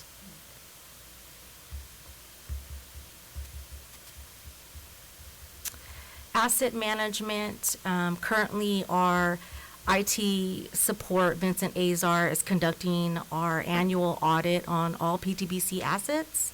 So that's everything that we have, that we own, equipment, and that includes any kind of software we have. So if we are, for example, if our licenses are expired, which they shouldn't be, he goes through that business process to make sure that we have everything documented and we can locate everything. That's what's really important during that process. And we're expecting to finalize that process by the end of this year, so by December. Something else I am pleased to report is the admin unit has transitioned to SharePoint. SharePoint is a web-based collaborative platform that integrates with Microsoft 365. So like behind the scenes, it provides the content services for all our files in Microsoft 365, including Teams and Outlook. I am really handicapped when it comes to IT stuff and lingo. So I'll let Jason Kaiser or Vincent Azar chime in on all the bells and whistles that this does have to offer. But I do have to say, it took a couple of months to get acclimated with it, and I'm really enjoying it. It benefited the administrative units significantly. An example of that would be we now can track our purchasing because it's online and it's automated. Things like that, trial balances for cashiering. So it really streamlined our business processes, and it's been very helpful. And so, again, Jason or Vincent can chime in at this point if you want to extend on that explanation. So this is just kind of a remnant of the past strategic plan where we talked about, increasing communication internally amongst staff. And so SharePoint has been kind of a way for us to create workflows, aside from maybe even a Teams message or an email, where everybody can go to get the same kind of centralized information. As an example, Vince built a workflow that if we make a purchase request, we submit a purchase request through a web-based platform. It goes to the next analyst. We get a communication that it's been assigned to that analyst. We also get updates when our purchase requests have been approved internally, when it's been funded, when the order is complete, and then when you can expect delivery. And all of those kind of things are just built into the workflow that he designed. The SharePoint is also just another way for us to kind of utilize tools that we've already paid for, right? It's part of the Microsoft licensing. And there's so much in there that we can experiment and kind of play with to kind of create efficiencies internally. The admin unit, or Liz's unit, was the guinea pig for all of this, and so they went first. They're done. Well, they're almost done. The next unit that's slated to do it is the exec unit, which is Sarah and myself and Brooke and April and Kim, where we have to clean up all of our stuff and organize it and create workflows and create efficiencies also. Then it will go on to the enforcement unit, and then lastly, the applications and licensing unit. Jason, do you guys have to deal with AI, that interference? Interference? Yeah, I call it interference. No, but we are, AI is kind of on the tip of everybody's tongues. It's in every conversation at this point. In fact, there's state policies that require us to ensure that our contracts, our vendors disclose whether they're using AI in the contracts that we approve, those kind of things, just to kind of keep track of it, disclose how they use it. For us internally, obviously, we're going to have to work with like the Department of Consumer Affairs Office of Information Services, but we have ideas, right? Like, we've experimented with chatbots. It would be nice to have a helper when you visit the website, where you can just say what you want, and the artificial intelligence knows how to filter it and provide that information to you very quickly. We've got demos of it, and when we use those demos, it's spooky. It's really good. It's really, really good. So, but that's a little bit farther down the road. Okay. I do want to extend my gratitude towards to Vincent Azar for bringing this idea to the table, and to really our leadership, Jason Kaiser and Sarah Conley, for letting us run with it and explore this option. Again, I cannot say enough good things about this. It has helped us tremendously. I'm really grateful for that. Okay. Before we move on to agenda item 18B, the budget, did anyone have any questions?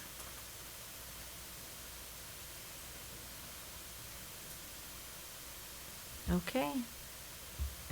Item B, the budget. I will provide an overview of what has been provided by Alicia Hernandez. I have to say, because I know she's watching, so she is really sad that she can't be here today. I really do appreciate all the work that she puts into creating the budget report and running the statistics. So I just want to say that. The BDBC has authorized $7,253,000 this fiscal year to support program requirements, which includes personnel services, operating expenses, and equipment. For quarter 3, we spent $1,124,367 and $4,930,434 year to date. For revenues, we collected $1,748,482 during quarter 3, with the year-to-date revenue collection of $6,596. Overall, we project to spend $6,900,000, and we will collect approximately $7,300,000 year-end. And that is a projection. The PTP fund is projected at 7.7 months reserve and 6.8 months reserve by 24-25. These numbers will obviously change as we close out the 23-24 fiscal year in July 2024. Did you have any questions regarding the report?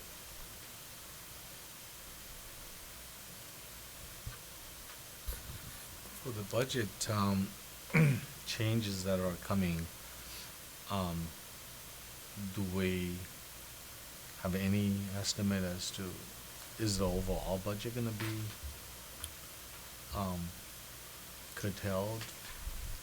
So the direction that came from the governor's revise and the conversations that have happened subsequently to that is the expectation across state departments is that there's an 8.5% decrease overall in budgetary authority. How that actually kind of makes its way down through agency, department, and then to the board levels is yet to be determined. But we can expect our next fiscal year budget to be curtailed a little bit. And we can get a clearer projection once the, we get the final numbers from May revisions as well. How do we usually, this probably hasn't happened for a while, so how does the board usually deal with something like this? So essentially, there's a process in establishing what the board's budget is aside from its fund that is based on both historical data and then projection data moving forward. And so like with this particular situation where we can expect a small decrease in the budget, it will be in what I would say are those kind of extra areas of development, not necessarily staff or anything like that. Those would be protected unless, aside from the vacancy drill, history has shown in the past that there are also hiring freezes that can be put in effect, employee furloughs that can be put in effect. I don't anticipate that at this point. Those budget decreases were much higher than 8% that led to those kind of things like furloughs. So it would just be, we won't have as much discretionary cash. We won't be able to, think about progression. It'll be more about sustainability. Okay. And because, and if I can just add, and because we work off of bottom line budget, Right. We have authority for each line item, but we have the opportunity to address the line item. So we can move money around if we need to. Okay, so the positions can be protected if we need to, moving from other lines and to cover. So position authority is slightly different, right? So if they do the 10,000 vacancy sweep, and in that vacancy sweep, they take those positions from us. One is, I would say, it's a temporary situation, but there's no way for me to then say, okay, I'm gonna, under-expend this particular line item so that I can still secure that. Once I lose that position authority, I lose the ability to fill that vacancy, which would expend those resources anyway. So there's no way to protect from it. Wow, okay. If they are vacant, they are subject to the drill. Got it, thanks. On the revenue side, if something more severe than 8% is coming in, does the board have authority to trying to generate more revenue, meaning increasing fees or increasing, offer continuing educations that we can charge for and things like that? So one of the topics that we talked about earlier with continuing education is establishing fees for that program to fund itself. And that's a statutory authority that we already have. It's just a matter of promulgating those regulations to establish those fees. Promulgation of regulation can take some time, right? And those feasibility studies have to be conducted. But as far as increasing our normal fees, renewal fees, application fees, those kind of things, typically we do have the authority to do that within a given range that was granted to us by the legislature. Right now, we happen to be at our statutory caps of that range. So for me to be able to increase any of those fees, it would require legislation. Aside from that, the only other really controls that we have over revenue are things like cost recovery. And even that is not really in our control. You know, that's a compliance issue, and sometimes people aren't in compliance. Aside from that, there's, you know, a general rule of thumb is a regulatory board is not in the business of generating revenue. Yeah. But we definitely need to keep it on the radar. Ideally, you want to have enough revenue to support your program operations. So this year, we didn't expend all of our resources, and I don't project that we will, and that is due to the salary savings that we had. So, you know, again. Basic model rule of thumb too is like, so every year we get that budget, that anticipated budget that we're authorized. If, as an example, Liz mentioned the fund condition of being at a little over 7 months, but next year it'll be down to 6.6 months, right? Those are where that budget is coming from. When that number gets down to about 3 months, that's a really kind of bright line where you should consider a fee increase. I like a double-digit fund condition, like I want 10 months or more. And we were getting there. I will say that we were getting there. Overhead, cost of living, inflation, those kind of things have, you know, dramatic effect. The licensing population is still growing, and so our revenues are growing as a result of that year after year. But it's not quite keeping up with like the cost of doing business though either.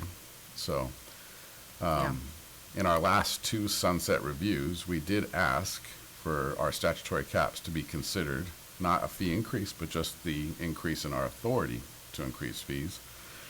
They weren't really emergent at the time, so they weren't addressed. So from this point moving forward, keep in mind, we still, even in the most dire projections, we have 6.6 months in reserve. If we ever got down to that point and we needed to in an emergent situation, increase our fees, we would have to seek legislation, which means finding an author that's sympathetic to our cause, drafting legislation, and increasing those fees. All right, thank you. Jason, thank you for that, as you brought up a good point. You never want to go, you know, beyond, you know, lower than 3 years. It takes 18 months to build a budget, so you want to have those discussions and have things in motion so that you can, you know, have the monies to support the program.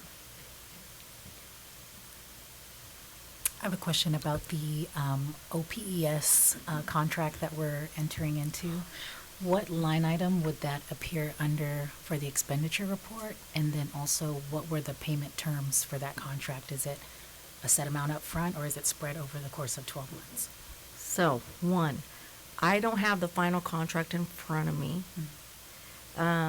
So when I know we talked about it briefly, we talked about maybe working out how that payment is going to look like, you know, depending on our total cost that we have for operations. You know, can we, you know, afford to pay that all in one fiscal year, or can we kind of look at some alternatives as far as breaking it out 2 fiscal years, something like that. And so I had that discussion with Jason briefly. As far as the line item, it's actually going to come out of, oh man, this is really tiny, sorry.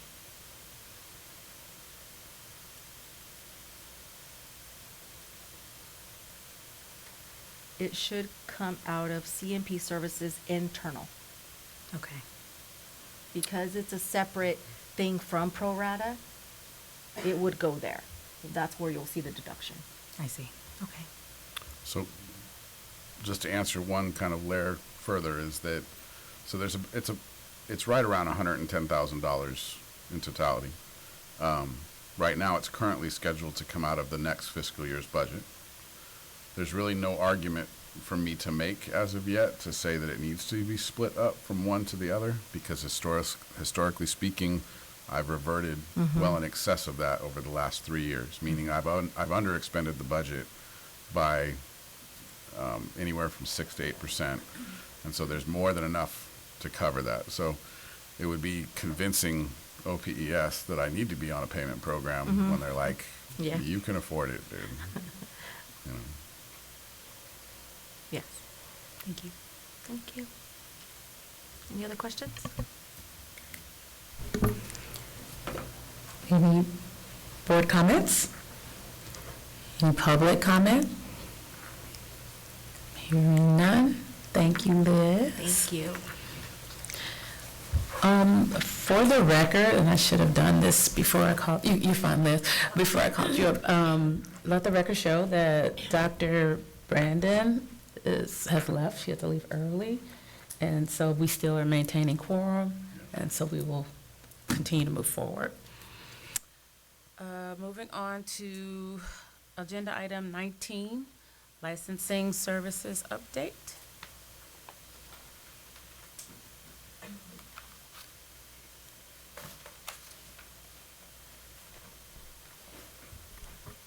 Good afternoon. Valerie Kearney, Manager, Licensing Services Program. As you've heard during the course of the meeting, we do have a couple of vacancies in the Licensing Services Unit. However, we have also just welcomed 2 new members, staff members, to our team. Brenda Ferguson and Brenda Martinez. Brenda Ferguson began in March, and she is PTUS New Grad Applications Analyst in coordination with our existing PTUS New Grad Applications Analyst, sharing the workload in time for the graduation season. The other staff member that we've added is Brenda Martinez, and she started in May, and she is now our licensing services technician. She is assisting our licensee population with their questions via phone or email regarding name changes, address changes, renewal questions, etc. And Justin Silva, who was our licensing services technician, promoted to applications analyst for PTA U.S. new graduates. So everybody is in their new roles and performing well. I'd like to thank Ariana Rathbun for her training expertise in getting Branda up to speed.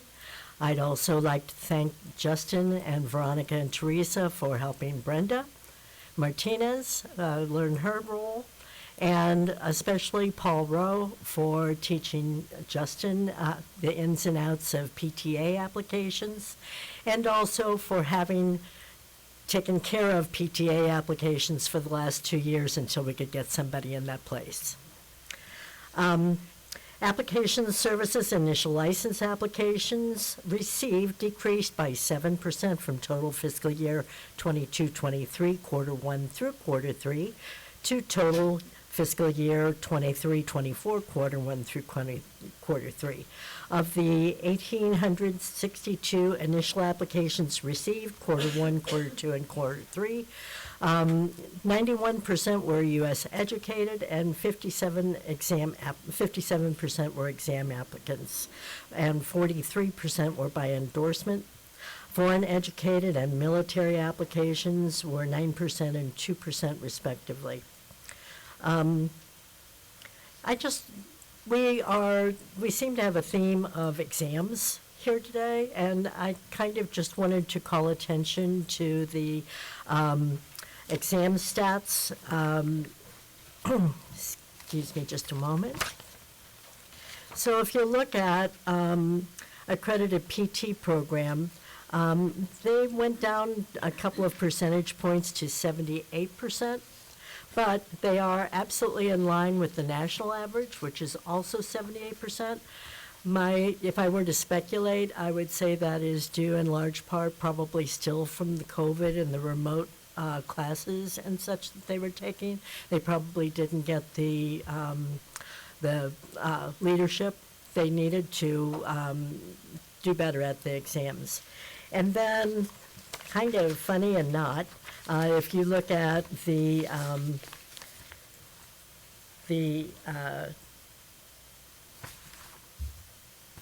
trying to find the jurisprudence exam for California, you can see how badly that's doing. And I'm sure that that will improve dramatically with the advent of the new CalJam. So, and then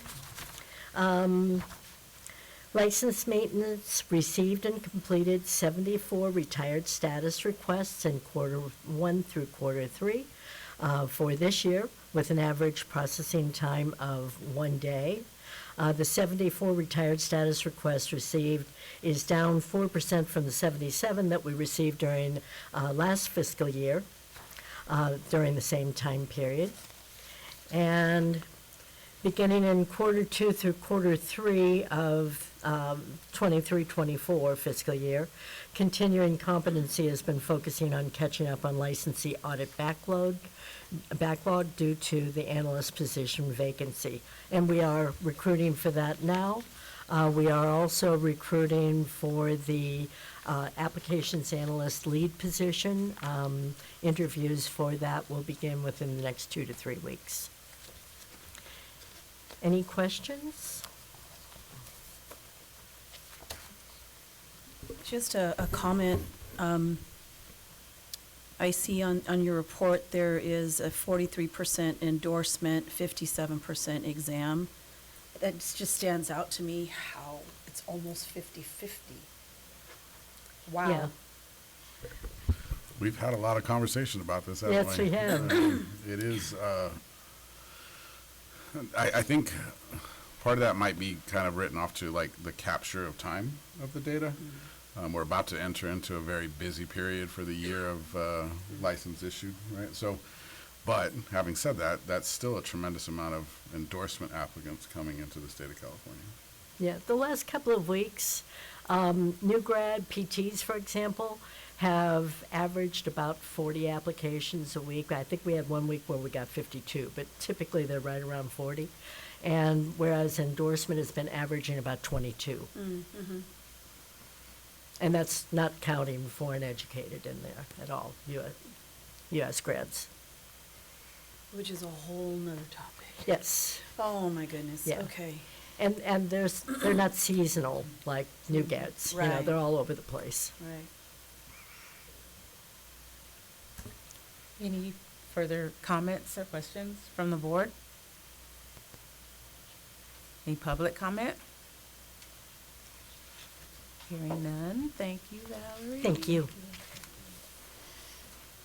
So moving on to agenda item 20, Consumer Protection Services Update.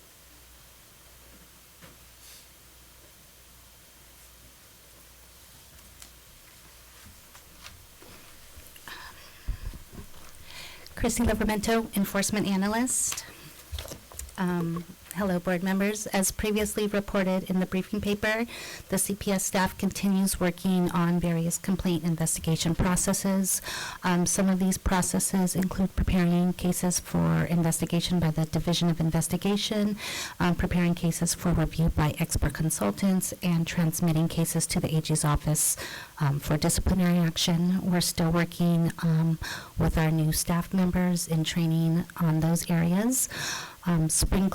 Spring cleaning was held earlier this year and was a huge success. CPS staff all participated in this voluntary cleanup project. Staff also had the opportunity to clean up their own cubicles. Cubicle cleanup included filing closed cases and shredding confidential information that's no longer required to be maintained. CPS staff continues to participate in telework. However, all CPS staff are now scheduled to be in the office on Wednesdays. And this has allowed the opportunity to schedule in-person unit meetings and also the opportunity for staff to participate with leadership and other analysts in case reviews and get other perspectives on the direction of cases and investigation. Important upcoming training days. AG-led training for DFI investigators is scheduled for August of 2024. Training will focus on topics specific to PTPC investigations. This training will be provided by John Gatchett, Deputy Attorney General, and by an administrative law judge. Who's the training for? I will get to that. That's for DFI investigators, and all board members and enforcement analysts are invited and highly encouraged to attend the training. We also have expert consultant training scheduled for September 9th. This will be held via WebEx and will also be conducted by John Gatchett, Deputy Attorney General. Invitations to participate will be sent to current experts and those selected from the applications we have on file. And once again, all staff and board members are encouraged to attend. We have, within the unit, we have 415 current cases open between the 6 enforcement analysts. And here's a breakdown of all of the current cases opened by the year for which they were initiated. We have 4 cases open from 2019, 3 cases open from 2020, 14 cases open from 2021, 54 cases from 2022, 181 cases from 2023, and 154 cases from 2024. The CPS statistics reports for fiscal 23-24 Quarter 3 is on page 117 of the meeting materials packet, and I'll briefly point out a few statistics of interest. Performance measure 1, which is complaint intake, shows that the number of complaints received over the last 2 quarters increased by 16% over last fiscal year, with a total of 223 complaints received. Both consumer complaints and arrest/conviction complaints increased from quarter 1. Performance measure 3 shows that the average age in days for all cases that were closed without referral to the Attorney General's office for formal discipline, the average case age went down 7% in comparison to last fiscal years. These numbers are known to fluctuate greatly as they reflect the average of all cases and encompass entire investigation processes that involves timelines, workloads, and response times of not only CPS staff, but all involved parties. Our target for this performance measure is 180 days, and the current average cycle time is 158 days, so we are currently meeting this target year to date. The discipline summary for quarter 2 and quarter 3 was included as attachment B to the briefing paper. In these 2 quarters, 7 licensees were placed on probation, 2 licensees surrendered their licenses, and 2 licensees had their license revoked by default decision. And this concludes my report. A quick question. You guys are scheduled to be in office 2 days a week? 2 days a week, correct. So Wednesday and then everybody's schedule varies the rest of the 4 days. At least one CPS staff member is scheduled Monday, Tuesday, Thursday, and Friday. But everybody comes in on Wednesday? Correct. Okay, got it. Okay, any comments, questions from the board? I'd like to know a little more about expert training. How many applicants did we get? How many do we want to invite? How do we screen them? And holding it by WebEx, I'm guessing is a cost savings. Very good. Okay. I'll probably ask Carol to join us with this for the numbers portion of it. But the selection process can vary, right? We have some underserved areas in the sense that we need experts for a specific demographic because it's just costly for us to have an expert travel so far. And so that kind of puts that person up on priority as far as being selected to be in the next grouping, but I'll let Carol continue. I would say we have, we've started to look through the applications that we've received, and we've received applications like over the years, just kind of at a steady pace. And we always let the applicants know that we've received their application, that there's not currently a training scheduled, but when there is one, we'll let them know. So we're looking through that list of applicants to see any specialties that we might be in need of, any specific locations where we currently don't have enough experts serving, and definitely going to be reaching out to those individuals. And then, of course, any other individuals, we'll kind of open it up after that for, we really want as many additional experts as we can have, because we don't want any one expert to be burdened with case after case after case, even though some of them like to do that. We want just kind of an array arranged for our analysts to choose from, so they almost always have an expert ready to go. The case isn't delayed because we're looking for an expert. So if someone meets the criteria that you're looking for, chances are you'll invite them to participate. In general, it's not like you're looking to limit it for some reason. Right, not looking to limit the training at all. I think there's going to be we're collecting some material to provide them as far as like expert guidelines, like sample reports to kind of model kind of how we need, the information that we need included in the report, and even some formatting that's helpful as far as when a case gets to the AG's office, what they want to see included. We're collecting that information, and then, and then it'll be a matter of them getting the training, and then initially, like a first case for them, we're not going to send a brand new expert out on a multi-case site visit. They're going to get a single patient record review kind of a case at first. And while it might not be as beneficial, doing it in the webinar format as it would be in-person training like we have in the past, where we can also do mock trials and those kind of things, one of the benefits aside from the cost savings of doing it via web, is this ability to now allow everybody to participate. And there's just inevitably some fallout, right? For a number of different reasons. They might take the training. The training alone serves as kind of a deterrent that they don't want to continue. It might be not for them. But allowing this kind of web format, we can get the widest variety of experts. So we will It'll be WebEx, but there'll be an opportunity for them to ask questions during the presentation, and then both during and then after the end of the presentation. Those opportunities with the DAG present, we'll be helping answer questions as well. But we do plan on returning to an in-person training given every other year when circumstances allow. Okay. And I don't remember if it's in this progress notes or the last one, but I think there was an article in one of the progress notes, or maybe I saw it on social media, just a blurb about recruiting. Yeah. Okay. It's nice. Any further questions, comments from board? Public comment? Hearing none, thank you. I have one highlight. Stay seated. I have one highlight.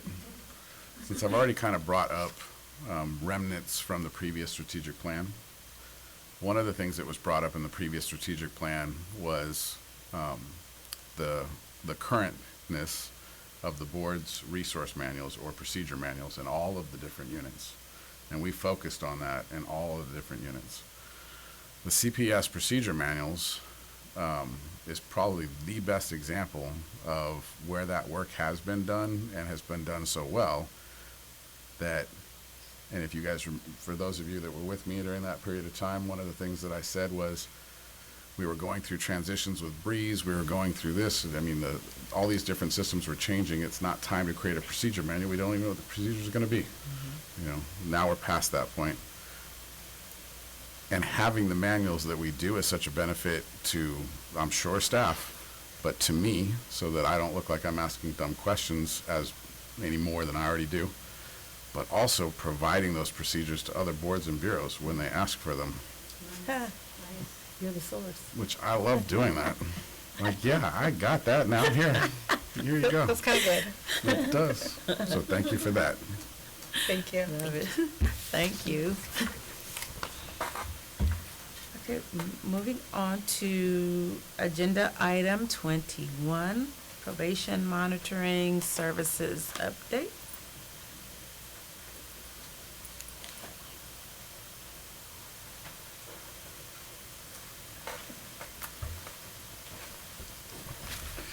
Good afternoon, board members. Name is Monty Martin. I am the probation monitor for the Physical Therapy Board, and I'm here to provide the report for the probation monitoring program for quarter 3 of fiscal year 2023-2024. At the end of the third quarter, there were a total of 75 licensees on probation for various causes. Besides the 57 licensees on probation and actively working in the state of California, there were an additional 7 out-of-state probationers tolling or not receiving credit toward completion of probation because they're out of state, and 11 in-state probationers tolling due to unemployment or underemployment. So they're not able to work the number of required hours they need to get credit for completion of probation.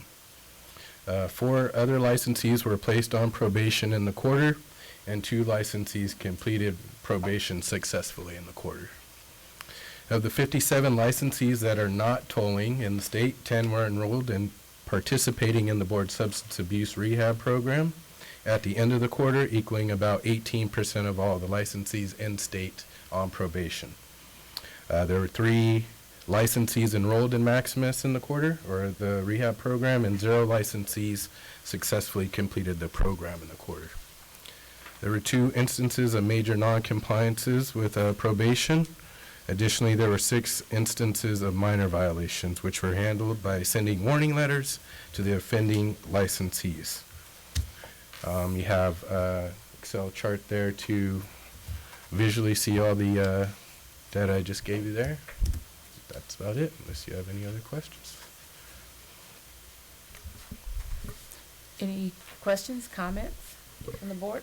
Yes, Monty, on the last paragraph that you read, there were 6 instances of minor violations, and they were sent warning letters, and then 2 instances of major noncompliance. Mm-hmm. Those are, I'm assuming, dealt with in a different way. Yes, so those would be petitions for revocation, or one was a petition for revocation. The other one was a violation of the substance abuse rehab program that didn't reach the level of revocation. Yeah, thank you.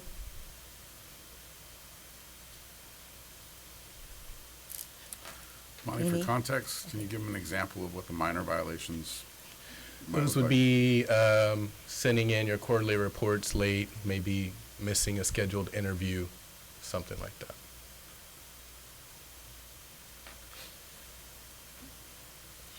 Any questions, comments from the board? Any public comment? Hearing none. Thank you, Mr. Martin. Thank you. Thank you for being our probation monitor. Now we will move on to agenda item 22, public comment on items not on the agenda. Public comment on items not on the agenda.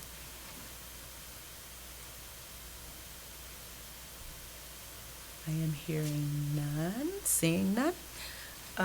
We'll move on to our last agenda item, 23, because there is no closed session today. Our next meeting will be September 17th and 18th, 2024. The location is Currently scheduled for Sacramento State University. okay, scheduled for Sacramento State University, so thank you. And we will now adjourn this. I have comment on that. This is agenda items for future meeting. Yep. So, last year, I believe, I'm not sure what meeting it was, I did bring up, just asking for consideration for, some discussion on dry needling, and I know we haven't done that yet, but I would like to just bring that forward again, just to maybe have another presentation and/or an update from CPTA with their task force. Just because of how much benefit it can be to the consumers of California. So thank you for your consideration. Thank you. My apologies to Dr. R.A. for moving so fast. Any further agenda items for our future meeting in September? Board members?